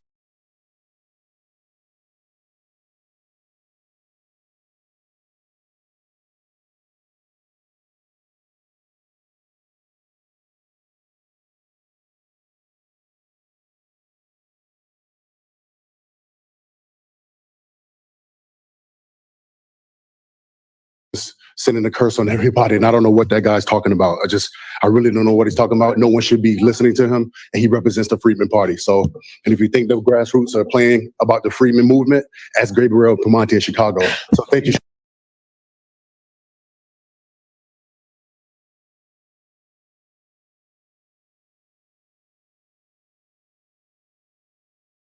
Chicago, and peace to the tribe. Sir, thank you.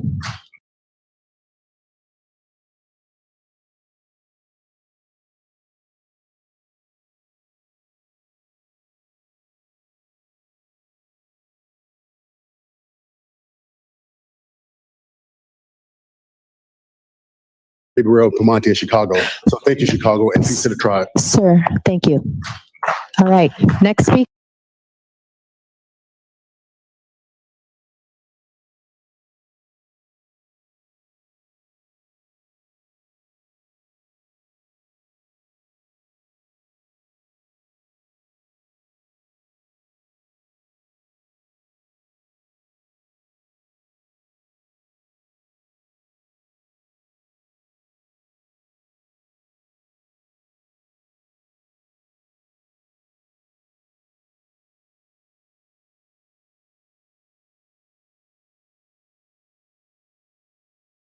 No, it's really crazy, man.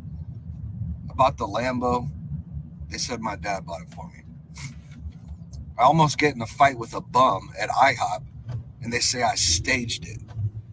It's like I could come up with a cure for cancer tomorrow, and they'll just say I only did it because of my dad. But, I've been dealing with it my whole life. But, the way I've learned to deal with this frustration is to just, light some sage, meditate, journal, go for a walk, take a deep breath in and just be at peace. Psych! Clat boy, go full up into your daddy body. Go suck your mama dirty stinking crotches. Spit upon your granny grave.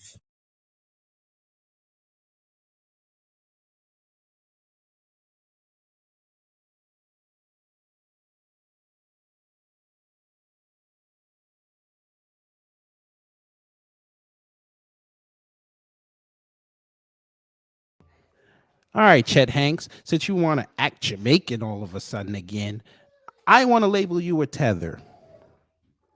And as a tether, I feel like, from one Jamaican to another, I'm going to have a third Jamaican offer you a solution since you want to act like this. Because I could just ask a white person to tell you what to do. I could do that. That's not going to get the point across. You got to hear it from Jamaicans. So I think me and this brother are on the same accord when it comes to you. Yeah, I think you need to get deported. Go to Jamaica acting like that. You'd run real quick right back to the States. Yeah, I'm going to need you to do that. And the funny thing is I got a whole bunch of black women in the comment section say that they love this guy for doing this. All right. And they want to have his baby. Yeah, all right. Okay. Just remember his ex-girlfriend beat him up. So yeah, you're gonna have to deal with that. You're gonna have to deal with that. But let's continue. Being an African. Now she brought up reparations until it wasn't cool. That all black people from Africa should be paid with this reparation. We were not asked to be brought over here. Our ancestors were stolen and brought to this country and treated inhumane from the very beginning. And we are still being treated that way. The beginning of this year in January, a young brother in Tennessee was killed. By who? The police officers that's supposed to be protecting us. We have no protection in this country. We never have had any protection in this country. We have to protect ourselves. And we need to come together as a people. Yes, ma'am. Okay? We can stop all this stuff. Yes, okay? But we got to unite. Okay? And not just black people, but all people of color, because all people of color are oppressed in this country. And we don't need them. Y'all see how quick she turned on? They turned on her as soon as she said POC. You see how quick they turned on her? Raise them. We built this. Allow her to give her public comment, please. The things that are happening to us to go on and on, decade after decade. And if you have a problem with paying us, this is how you should pay us. You should pay us with land, because the land belonged to us. Okay? It wasn't feeling that after that. You can't pay us with cash. Okay, we lived in this country for over 400 years. We worked free. Thank you so much, ma'am. I'm No so money sorry at to all. cut you off in the middle of your Okay. sentence, but thank Pay you so us. much. Okay, Thank you pay very us much. as far We as need having us thank you very much for coming out today. Well, there's that. Computer robot said, "Can someone take that woman out the building, please?" Everything was cool until she said people of color. Then it wasn't cool no more. But, you know, it's a free country. Let everybody get their stuff off. You don't have to agree with it. Here we go. 6, 9, and 12. 9 and 12-year-old. And yesterday, I had to take the 6-year-old to a birthday party and be back in time to get the 9-year-old to gymnastics. But traffic was crazy and I was running late. So the 9-year-old has an iPad. So I tried to call her on it. She didn't have it with her. So the 12-year-old just got his own phone. So I called him and I was like, go tell your sister. And of course he was annoyed. Anyway, I go back to the house and Mira, the 9-year-old, is like, they need to come up with like a phone that's for the whole family that stays in the house. So if you need any person in the house, you can call that phone. Like, it's not one person's number, it's just the whole family. I was like, that is an amazing idea. But okay, hear me out. So you know how we're always like losing the remote and stuff? For this phone, let's attach it to a cord, maybe like stick it on the wall so that if there's an emergency, we can always find it. It can't leave the house. And it's for the whole family. So we're not techie people. We don't know how to like invent things. But if you're like a developer of stuff, reach out because we think it's an awesome idea and maybe a moneymaker. Thank you. I hope she's trolling, but I know she's not. Now I get it. Landlines have not been relevant since cell phones took off. I get it. Yes, it's called a landline phone. You know, when you sign up for cable service, they ask you, do you want phone service? That's what that is. That's called a landline. That's for the house. It's attached to something, you know, a little device. It's called an answering machine. What y'all like to call today voicemail. But, you know, shout out to white people. Shout out to the Generation Z. They don't know shit. Shout out to them. You got it. Here we go. Go ahead, man. White woman in Missouri holding up a Confederate flag talking about she's going to teach her grandbabies how to hate black people. All right. Honestly, I don't understand the whole Confederate flag thing. And that's something that I've been learning for the last couple of days, the meaning of the Confederate flag. Uh-huh. I always thought that it was about, you know, uniting people together. Yes. The racists in the South. Yes. Not dividing people. I didn't understand that the Confederate flag meant hate. I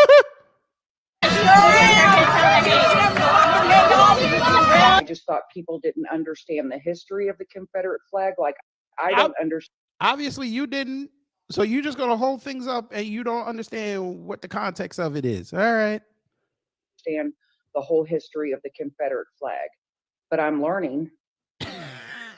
You're learning. And I would never, ever, ever hold up another Confederate flag in my life. Very sorry for everything that's been happening. That's not me, and that's not who I am, and I want people to understand that. Okay, so you don't know the history of the Confederate flag, but you know about the KKK. DSB, hello. Her being a white supremacist female is the first teacher of white supremacy to her children. Laugh out loud. Computer robots. Yep. And the grandbabies. You know about the KKK, but you don't know about the Confederate flag. Boy, they be capping on this motherfucker. Well, you lost your job, so figure that out. And you're all over social media, so have fun. Creepy secrets of. Oh, Lord. I'm gonna let you guys in on the dirty little creepy secrets of the bird. White people going white people. I bet you she's in Florida, too. Parrot. I don't know if anyone knows this, but like, if you touch a bird on its back or under its wings, it like sexually arouses the bird. And for the first the first 4 months I had Marty, like I didn't know that. I got comments like, "Don't touch him on his back, you're turning him on." I was like, "Fuck off." So I'd touch his back, I'd rub under your wings, okay. And then he started screaming all day long, like all day. He would scream all day long. I was like, why is he screaming, you know? He was screaming because he was sexually frustrated because I wasn't like continuing to touch and do good stuff. So Marty is sexually attracted to me. What? What?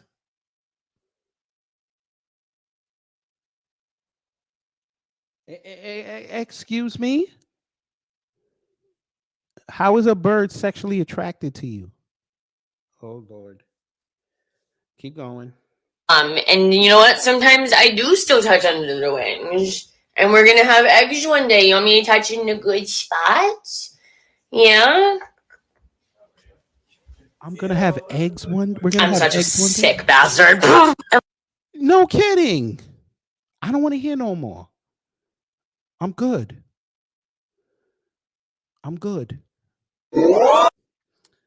Must be nice. They're doing a lot. Must be nice. Let's keep it going. All right, what you talking about? I hate weed culture and music. It's making y'all lazy artists. For real. Before the song even starts, you're coughing on the mic, and we're supposed to accept that. By default, we're just supposed to accept that. And then you're not hitting no high notes. You talking about how you don't care about nothing. You don't need no love. That's what weed makes you do. Weed makes you not care. It makes you sluggish and makes you lazy. And that's why I think y'all need to bring that powder back. Get back on that powder, man. That booger sugar brought the boogie to Motown, and we need to bring that back today. Y'all was making 7-minute songs about love. It was so passionate. It was about heartbreak. 7-minute songs about how your father left you. It was just so much going on, and it was beautiful. Every single emotion was beautiful. And nobody was afraid to reach a new high note because their throat was so numb.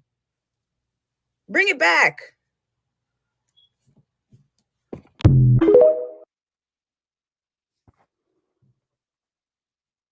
That cute female got a point, though. Bring back the booger sugar into R&B. Dwan B will get mad at me for saying that, but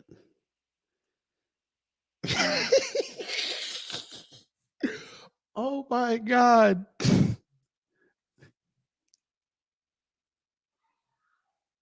Hey, that's her opinion.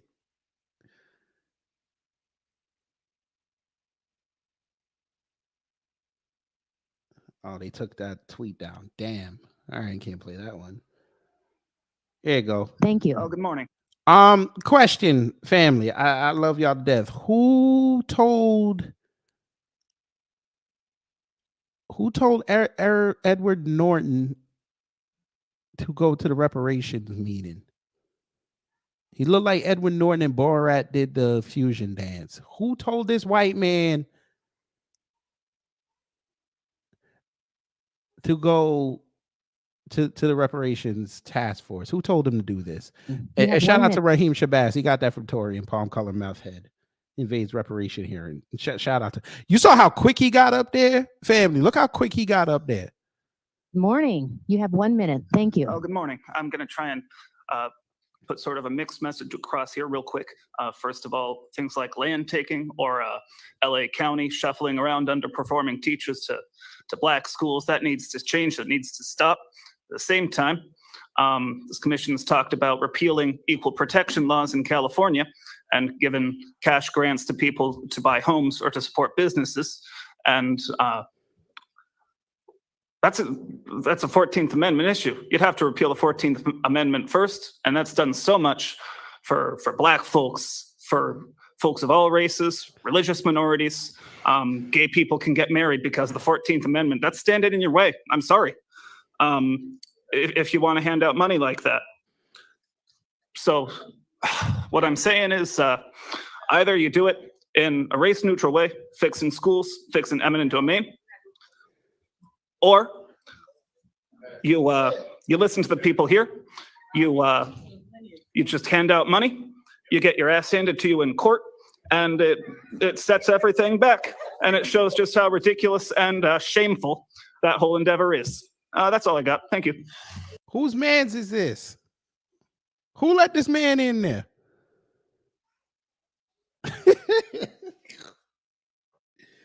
Oh my God. I gotta take a brief intermission, family, because when I heard him talking, did what I heard. All the yellow niggas, right? Look, man, I am tired of that. I am not passing. I am black. Do you hear me, man? Do you understand? I am black. I'm a nigga. You understand me? I was born black. I live black, and I'm gonna die probably because I'm black. Because some cracker that knows I'm black better than you, nigga, is probably gonna put a bullet in the back of my head. Stick up. That's what I heard. I'm not even holding you. That's what I heard.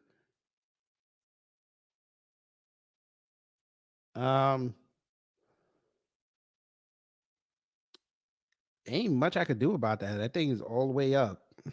It's the clip. The clip was just bad. That's what I heard. Boy. Damn. God.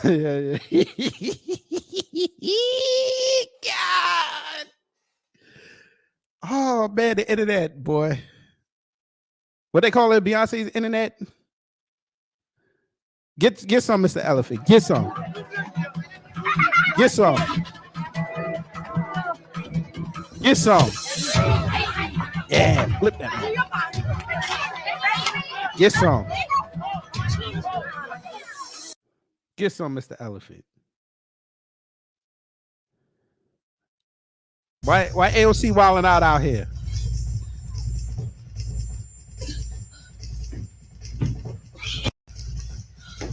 See, let me tell y'all something. Y'all gotta stop roasting AOC online. She out here doing performative pop, possessed pop locking. But well, come on.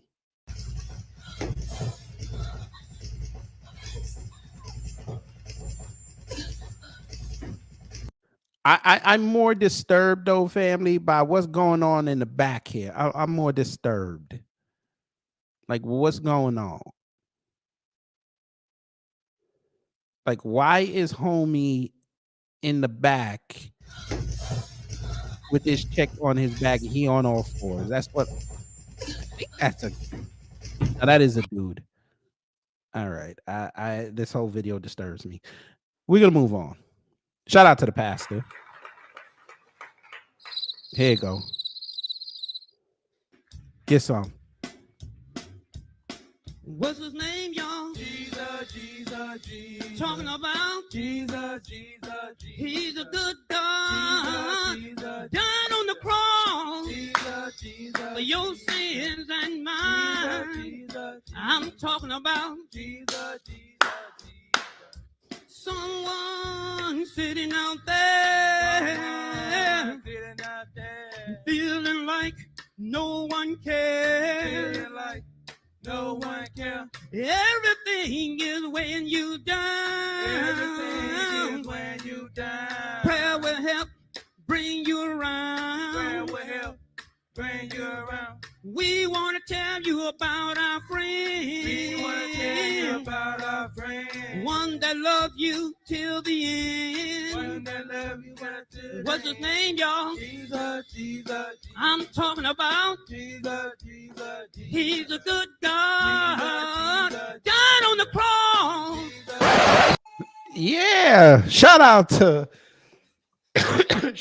him. Y'all gonna leave. Hey, Randy Watson, it's been hard out here. It's been hard out here. Ever since Sexual Chocolate broke up, it's been hard out here. Y'all out of line. No, see, Leon Out of Love did a lot better.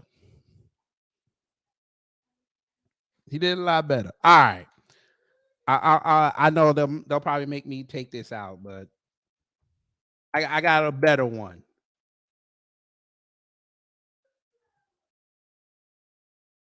Got a better one. Let's see if they have it still. I hope they still got it. Here you go. Here you go. This is one of my favorite scenes in a black sitcom ever. Let me see. No, it might be part 2. Oh no, wait, wait. No, I think that was part 2. Damn, I hope they didn't take it down.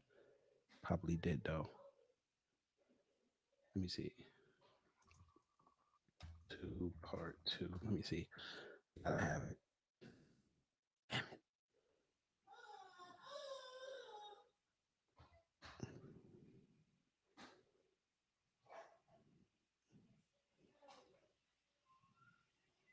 Wait, this gotta be it.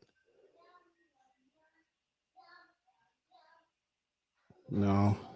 Damn it. They don't have the second part? They have to have the second part. Let me see.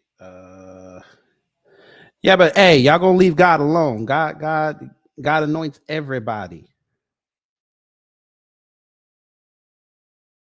Yes, they had the second part. All right, let me see. Where is that part? Here you go. I'm gonna risk the copyright tonight, family. I got to risk it. I got to risk the copyright tonight. The last 2 minutes been Martin, White Mike at the reparations here, and someone let Cole sing in church. Can someone call Tommy to get these folks together? Nah, Tommy gonna leave that alone. I'm gonna risk the copyright tonight, family. Yeah. Go risk it. Welcome back to the Church of Life Gospel Marathon. Get some. Get some. There's no music. Play some music. Let me see. Let me do the mini. I'm a soldier in the army of the Lord. I'm a soldier in the army. I'm a soldier in the army of the Lord. I'm a soldier in the army. I'm a soldier in the army of the Lord. Get some.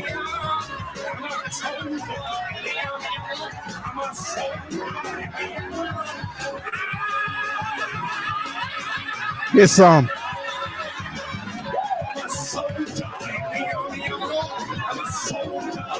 Get some.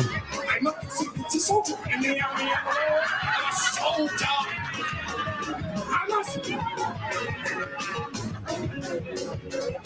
Get some. Get some.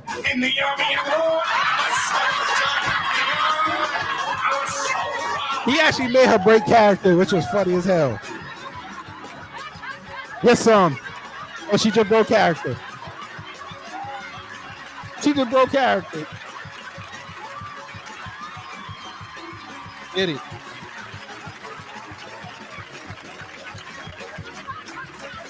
That's not amen. I'm a soldier. I'm a soldier.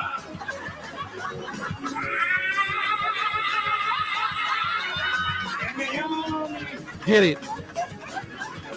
Get it. Look, she broke character again. She broke character again. That was way better than what old boy was doing. But yeah, that was an Amen. That was a show on UPN called Good News. I actually like that show. But yes, Amen was criminally underrated. And 227. 227, if y'all want to watch, 227 is on which is it? Tubi? Nah, it's on one of them motherfucking apps. It's on one of them motherfucking apps. I forgot which one it was. Is it Hulu?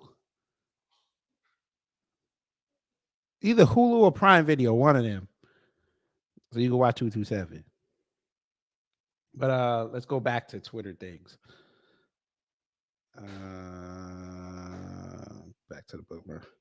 Pearl was an OG, but she was cooning a little bit sometimes. For taking time out of your day to speak. Get to some. me. I appreciate the both of you, and I'm just sitting in love and like both your ways. I just hope you have a great rest of your day. You Thank too. you so much. Thank you for that. so much. Appreciate you. Yes. Thank you. Y'all still have me stressed. Yes, sir. Thank you. Yes, sir. They was checking out her butt. Yes, sir. Yes, sir. What I wouldn't do. He's like, what I wouldn't do. Yes, sir. And shout out to them. Shout out to them. $100 million plus opening weekend. Shout out to them. Shout out to them.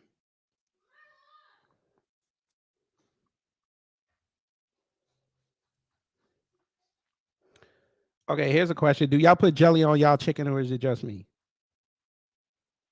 I've never put jelly on fried chicken, so I don't know how that tastes.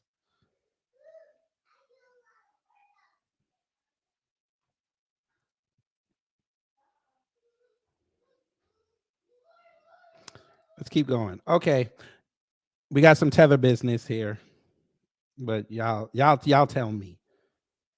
Do the Jolo sauce toss. This is how the tettlers keep that weight off. Greedy FBA. Do the Jolo sauce toss. This is how the tettlers keep that weight off. You have no coach. Do the So if y'all don't understand, they playing flip the bottle. And once you flip the bottle, you got to eat Jollof until the next person hit flip the bottle. I think that's what's going on.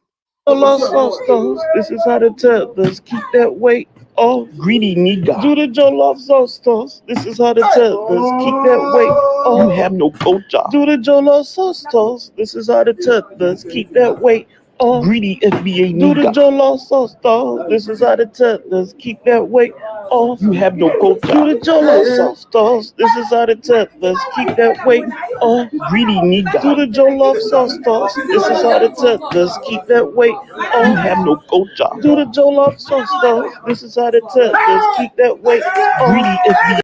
How are you this happy? How are you this happy?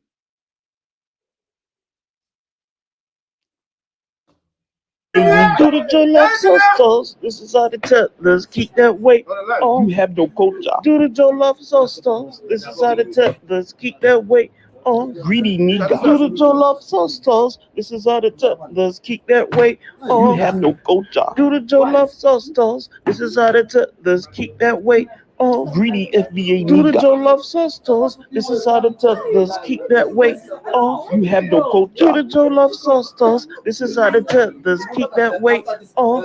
Greedy nigga. Do the Jollof sauce toss. This is how the tettlers keep that weight off. You have no culture. Do the Jollof sauce toss. This is how the tettlers keep that weight off. Greedy FBA nigga. Do the Jollof sauce toss. This is how the tettlers keep that weight off. You have no culture. Do the Jollof sauce toss. This is how the tettlers. I don't even know what's going on. Yes, Rock is another underrepresented and underappreciated show. Charles S. Dutton. Nickname is really Rock. Used to be a boxer, went up north for a few years, came out, became a great theater actor, and then got that show. And he was in Menace to Society and A Time to Kill and other great movies. Shout out to him. DSB, I don't know what the hell they were doing. I don't know what they were doing. have no clue.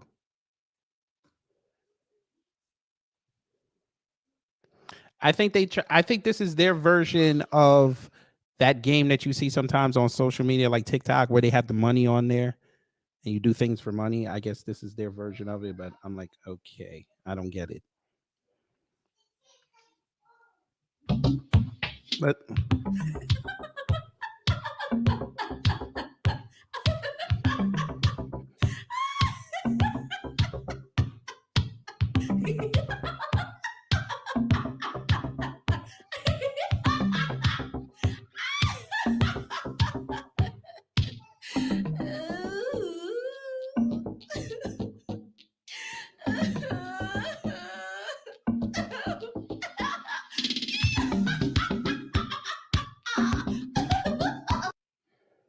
I don't know what was happening. I don't know what was happening.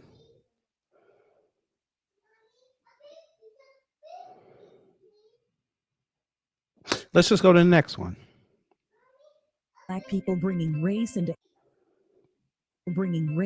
every conversation. Annoyed at seeing yet another social therapist in your feed when you'd rather be watching makeup tutorials? Wish you could be marginalized too so people would pay you some attention? Well, worry Fair no use. more. We've got just the tool to help you combat the woke mob so you can get back to watching Mike and Molly reruns on CMT in peace. Introducing Deflection Doll. From the people who brought you progress blockers. She'll take the attention off your refusal to educate yourself around race and give you the perfect comeback to woke social justice warriors who want to destroy our country with too much decency.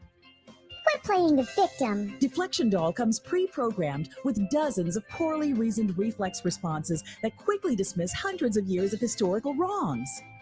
You're playing the race card. You'll immediately achieve a feeling of moral superiority as you remain securely shielded in your echo chamber of racial ignorance. This is gatekeeping. The PC police won't know what hit them. Deflection Doll comes armed with a myriad of bootstrap arguments, logical fallacies, and hidden biases that will keep you and your opponent distracted from the issue at hand indefinitely. No one's hosing you down in the street. You're not oppressed. Act now and we'll automatically upgrade you to the all-new White Tears edition. Deflection Doll will turn on the waterworks at the first sign that her privilege and cultural assumptions are being challenged in any meaningful way. Slavery was 400 years ago! Order your Deflection Doll today. Cell phone and false police report sold separately. Well, damn. That was good. That was good. Yes.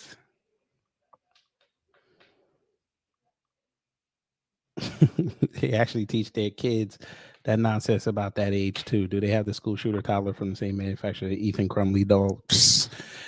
I know they ran out of the Dylan Klebo and Eric Harris version. I know that. The Cry Rittenhouse action figure.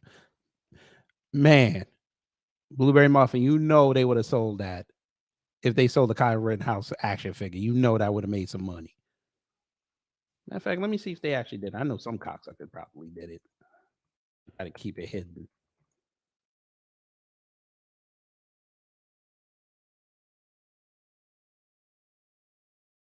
Let me see. Are you serious? Somebody made it. Oh God. Oh God. Blacklight. I got a story for you. I was just playing. I was just playing. There it is. The Kyle Rittenhouse action figure.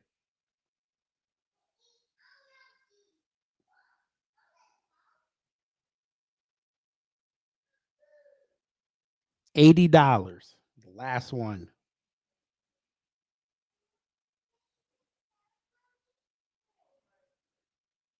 They sold 9. Where are the reviews? I need the reviews.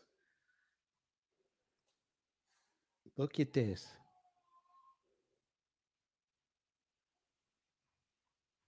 So he must make these. boy.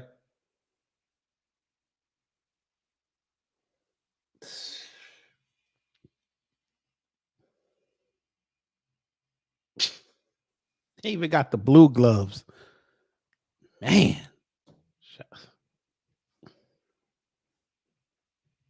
Mm. All right, back on Twitter things. Am I allowed to play this? I think The I should most be able famous to. translators.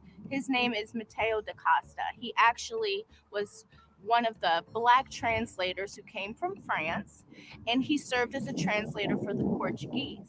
Columbus definitely brought black translators with him coming to the Americas. The Nino brothers, more specifically, Pedro Alonso Nino was well-renowned traveler and explorer. But what's interesting is why would Columbus bring translators?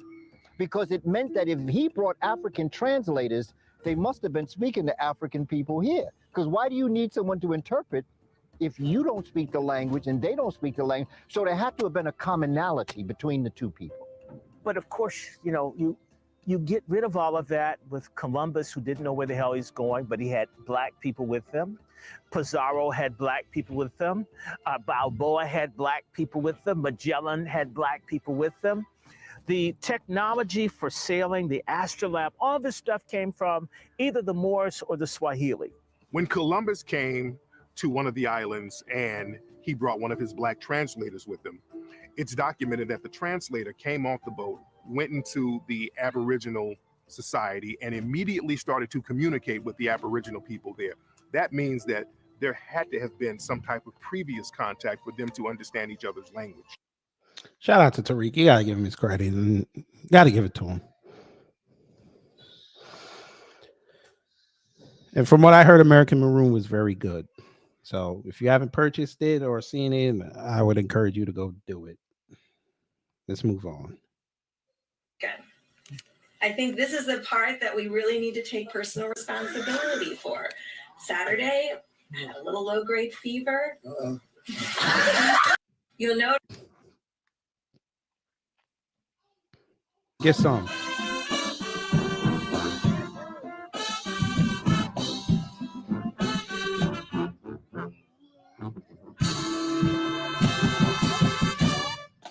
It's so nice that little girl is trying.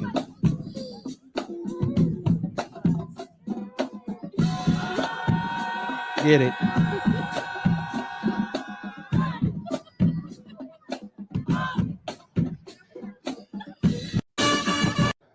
But y'all ain't got no culture. That's what they say.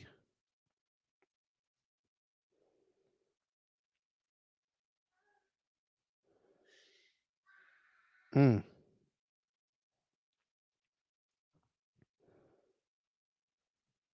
But they say y'all ain't got no culture. So somebody said apparently this white guy apparently these guys taught us how to bathe because they're talking to a black person. And this woman said, and y'all still can't do it right. God,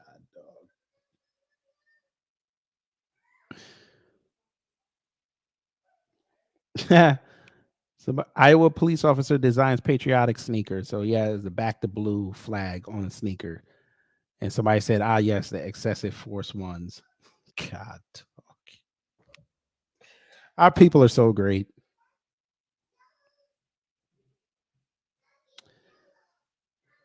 So this is the El Salvadorian presidente.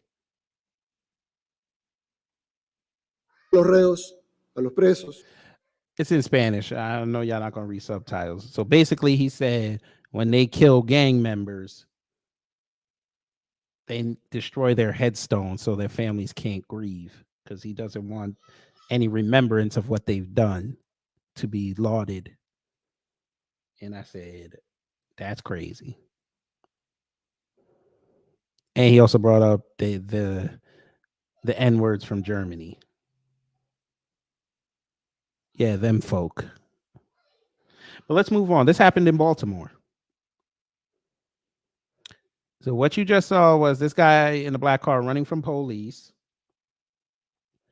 He crashed into that car at the intersection. There was a woman about to turn the corner. She got crushed by the car. She died. And the building collapsed. Yeah. Y'all are out of line.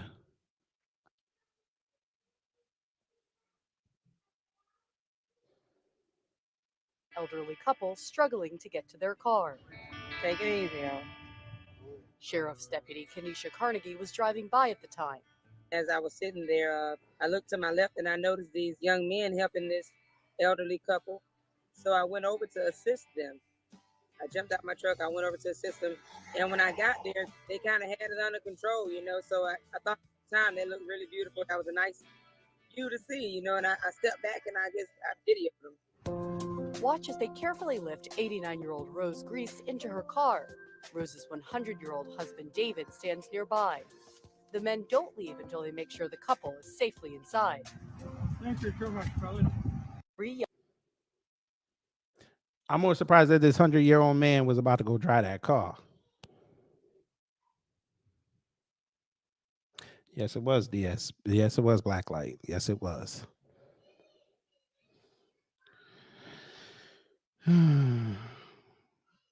Oh, they took the tweet down. This was a nice tweet. It was a hedgehog getting a bath. It was a nice tweet. Here we go. Y'all gonna laugh. Sanitizer on y'all hand, y'all can hold my baby. But here he go right here. Ain't he cute? If y'all put some sanitizer on y'all hand, y'all can hold my baby. But here he go right here. Ain't he cute? What his name is, girl? He looks just like you. He got Marcus toes. It is so cute. That baby is ugly as hell. Why is white like that? Javante. Why?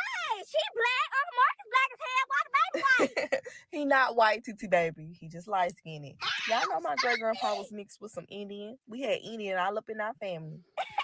This little white baby got lice too. Boy, that baby ain't white. That's your little cousin. Oh, here come Marcus. TT, you Here should have come showed Marcus. because the show don't look like you are Uncle Marcus. It's still cute though. It just smell like a wet dog. Oh, Uncle Marcus, that's your little twin right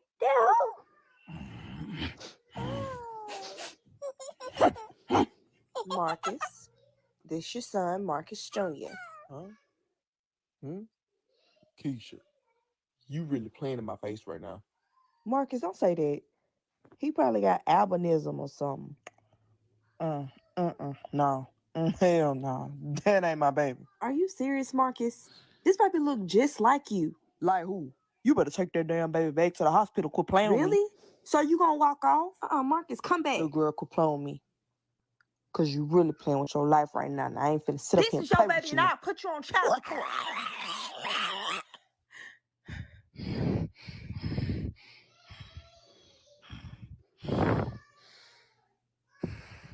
What's his name? Marcus. Marcus Jr. the third. That's his name. Yes. This your son.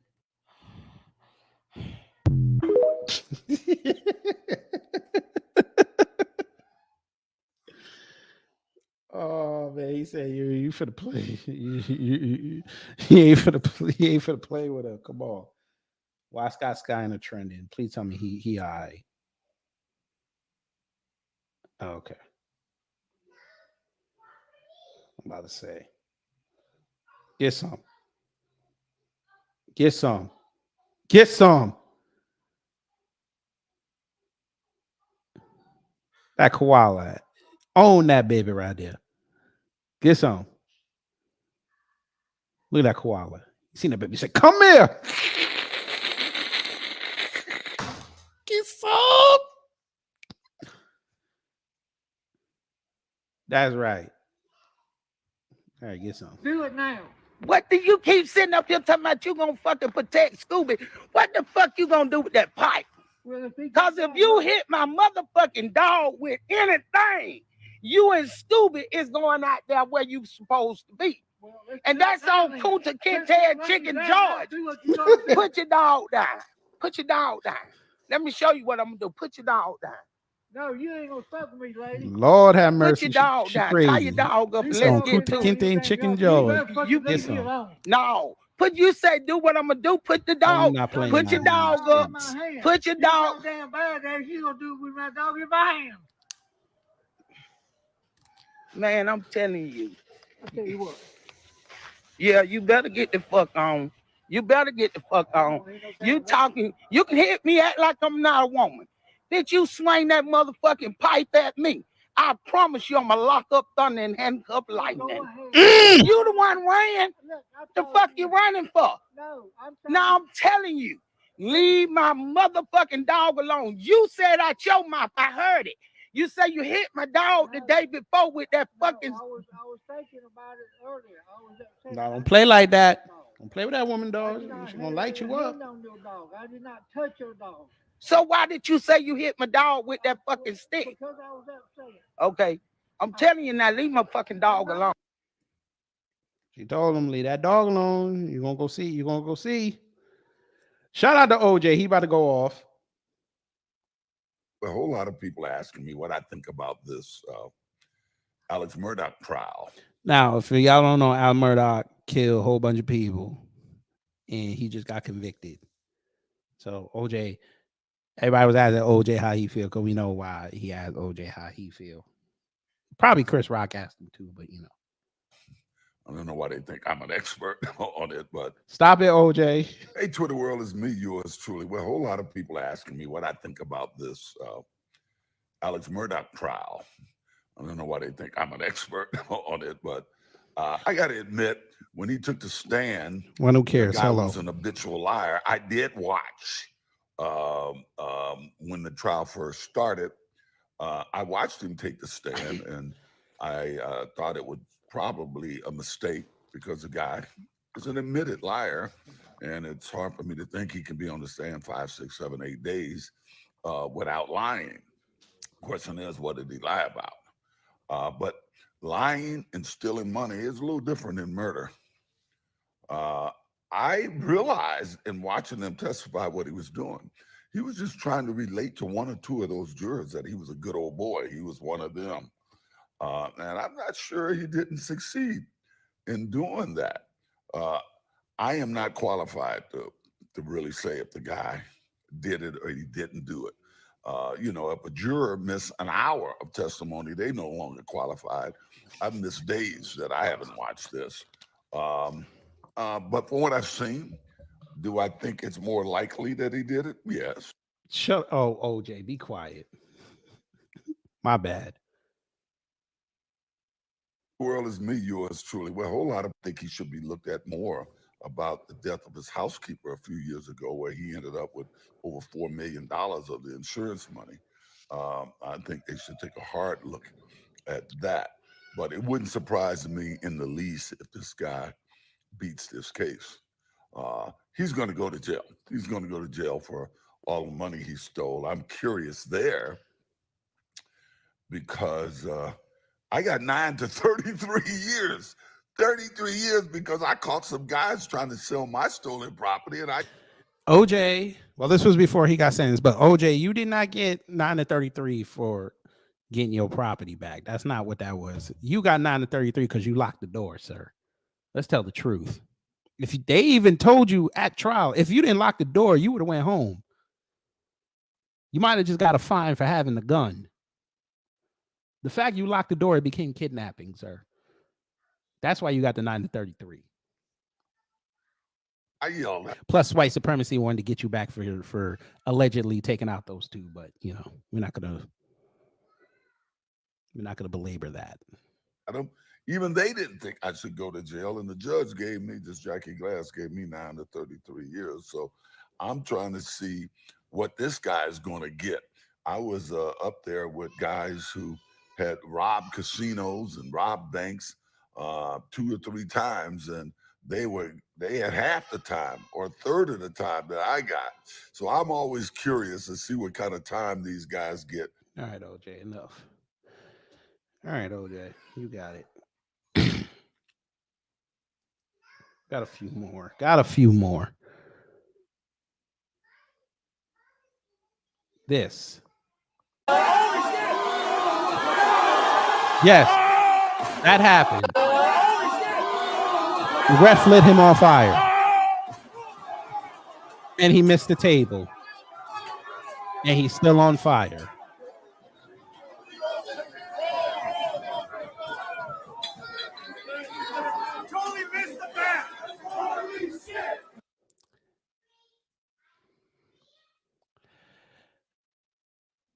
Yeah, let's just go to the next one. This says Texas Republicans introduced a bill to give huge tax cuts to straight couples having children with up to 100% cut in property taxes for 10 kids. The bill's author said, get married, stay married, and be fruitful and multiply. This is Handmaid's Tale stuff.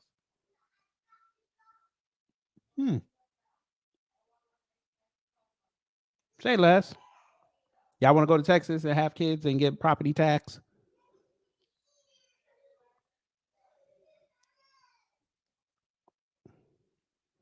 I don't know why you can't hear me. Hello? Yeah, my mic's working fine. I don't know. My head's still ringing from Chuck D. Let's move on. Get some. Get some. Teaching dogs how to praise dance. All right. Entertainment Weekly. You were very bold 28 years ago. 5 dynamic new image ideas of Michael Jackson. Steroids, Kramer, Tusks, Al Jolson, and the skateboarding Hasidic Jew.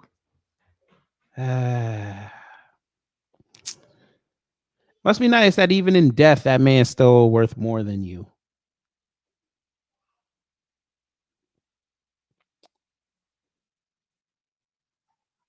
Why'd you get fired?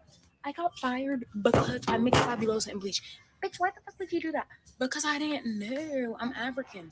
So what I thought was, you can mix anything with anything. Like it doesn't do nothing. Apparently. What? Ma'am, you don't know that you're not supposed to mix cleaning products together? What is wrong with you? It made mustard gas. Yes. And that's why she called me after. She was like, but I have no idea. I was just trying to clean. But she was like, yeah, do you know why I called you in here? I was like, oh, why? She's like, the incident regarding February 17th? I was like, oh, where I mixed Fabuloso and bleach. She's like, yeah, so we decided that we're just going to terminate you because we reached out to our legal team and they said in our best interest, it would be best that we terminate any relationship with you. And I was like, oh, okay. Can I have the paperwork for that? And she's like, no, I'm not going to give it to you. I was like, well, can I have it for my own record? No, I'm not going to give it to you. She's like, okay, and now I'll walk you out now. And I was like, no, it's fine. I can walk on my own. She's like, no, I'm going to walk you out per Target policy. And I was like, bitch, I don't work here no more. I'm going to walk out on my own. You don't need to walk me. And I knew she couldn't catch me.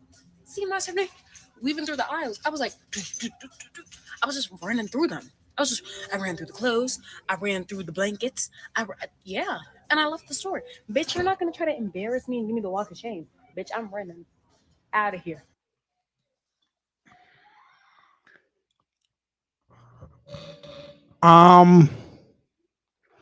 Okay, so instead of doing the walk of shame, your dumbass was bobbing and weaving through aisles like the people who you were passing by weren't trying to figure out what the hell you were doing.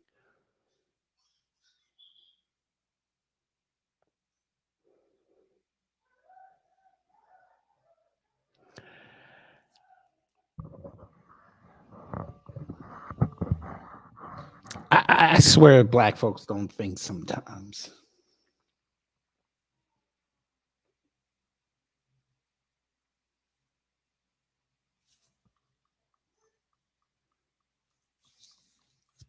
Moving on. Y'all like this. Then It says Hulu and other streaming services taking the Black Story sections off their apps today. Now, this is March 1st.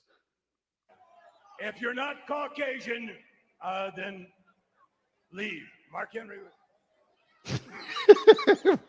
I'm sorry. I don't make the rules around here, okay?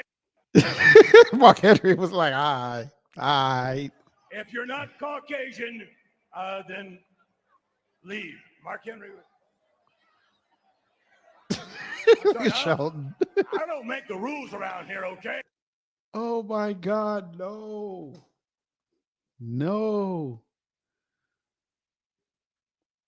I don't know what that means. She can't get a sim. I don't know what that means. Let's move on. Yeah, they did that. Somebody did this. Yep, this is Atlanta for you. I don't know who did this.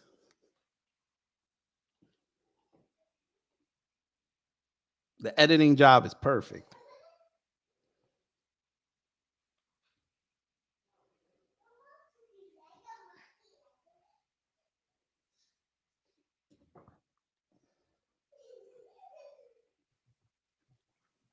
This is Tennessee. Thank you. Chairman. Thank you, Chairman. And thank you, Representative Powers, for bringing this. I think it's a very good idea. And I was just wondering about, could I put an amendment on that? It would include hanging by a tree also. And also, I would like to sign on to your bill, sir. Now, I know they were trying to say this is for prisoners, but still, we know this is Tennessee. We know who that's really for, but we're going to move on. They said this is oxtail soup. Now, this is a French restaurant, but they said this is oxtail soup. So there's your piece of oxtail. Now I gave it to the accompanying person.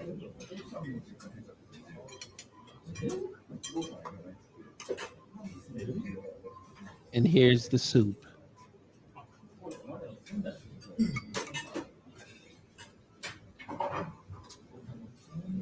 Now the other person gets their broth. You get a little bit more. Yeah, no, I'm good. About to get, oh my, bro. No, do you understand what your mama about to do to you, bro? Where is my phone? I don't know where your phone is. You better find where your. Bro, so scared he about to stitch on himself. Oh my, oh my. Mommy. Oh. When I was shooting the BB gun, I accidentally shot the one that it accidentally hit the glass door. Don't speak. And all the glass fell. Yes. The screen door. That's exactly what I expect.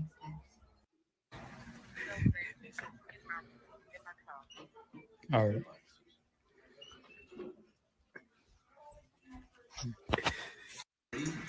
Oh, hold on. Oh, let me see. Who did it? Wrong. What he did? He bounced off the wall. Don't sweep it that way. Sweep Ain't it that no way. way. Sweep it that way. Ain't no way. What you doing, Ron? Passing. Why? I can't do it. Do what? I can't take it. Ron, where you at? Where you going? He's not coming Bruh, back. You got. Ron, come back, bro. For real. Hey, hold on, bro. Man, this boy hit a fleet. Got me doing the work. Nah. He didn't look what he did. He gonna sweep it.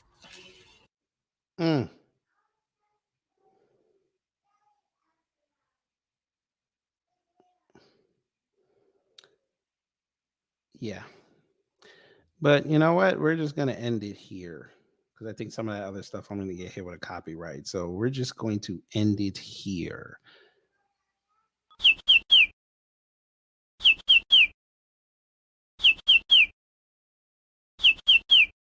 That was another great addition to Twitter things. Something wrong with black folk. What have we learned today, family? We have learned that we have many a coon that we still have to exorcise out of the community.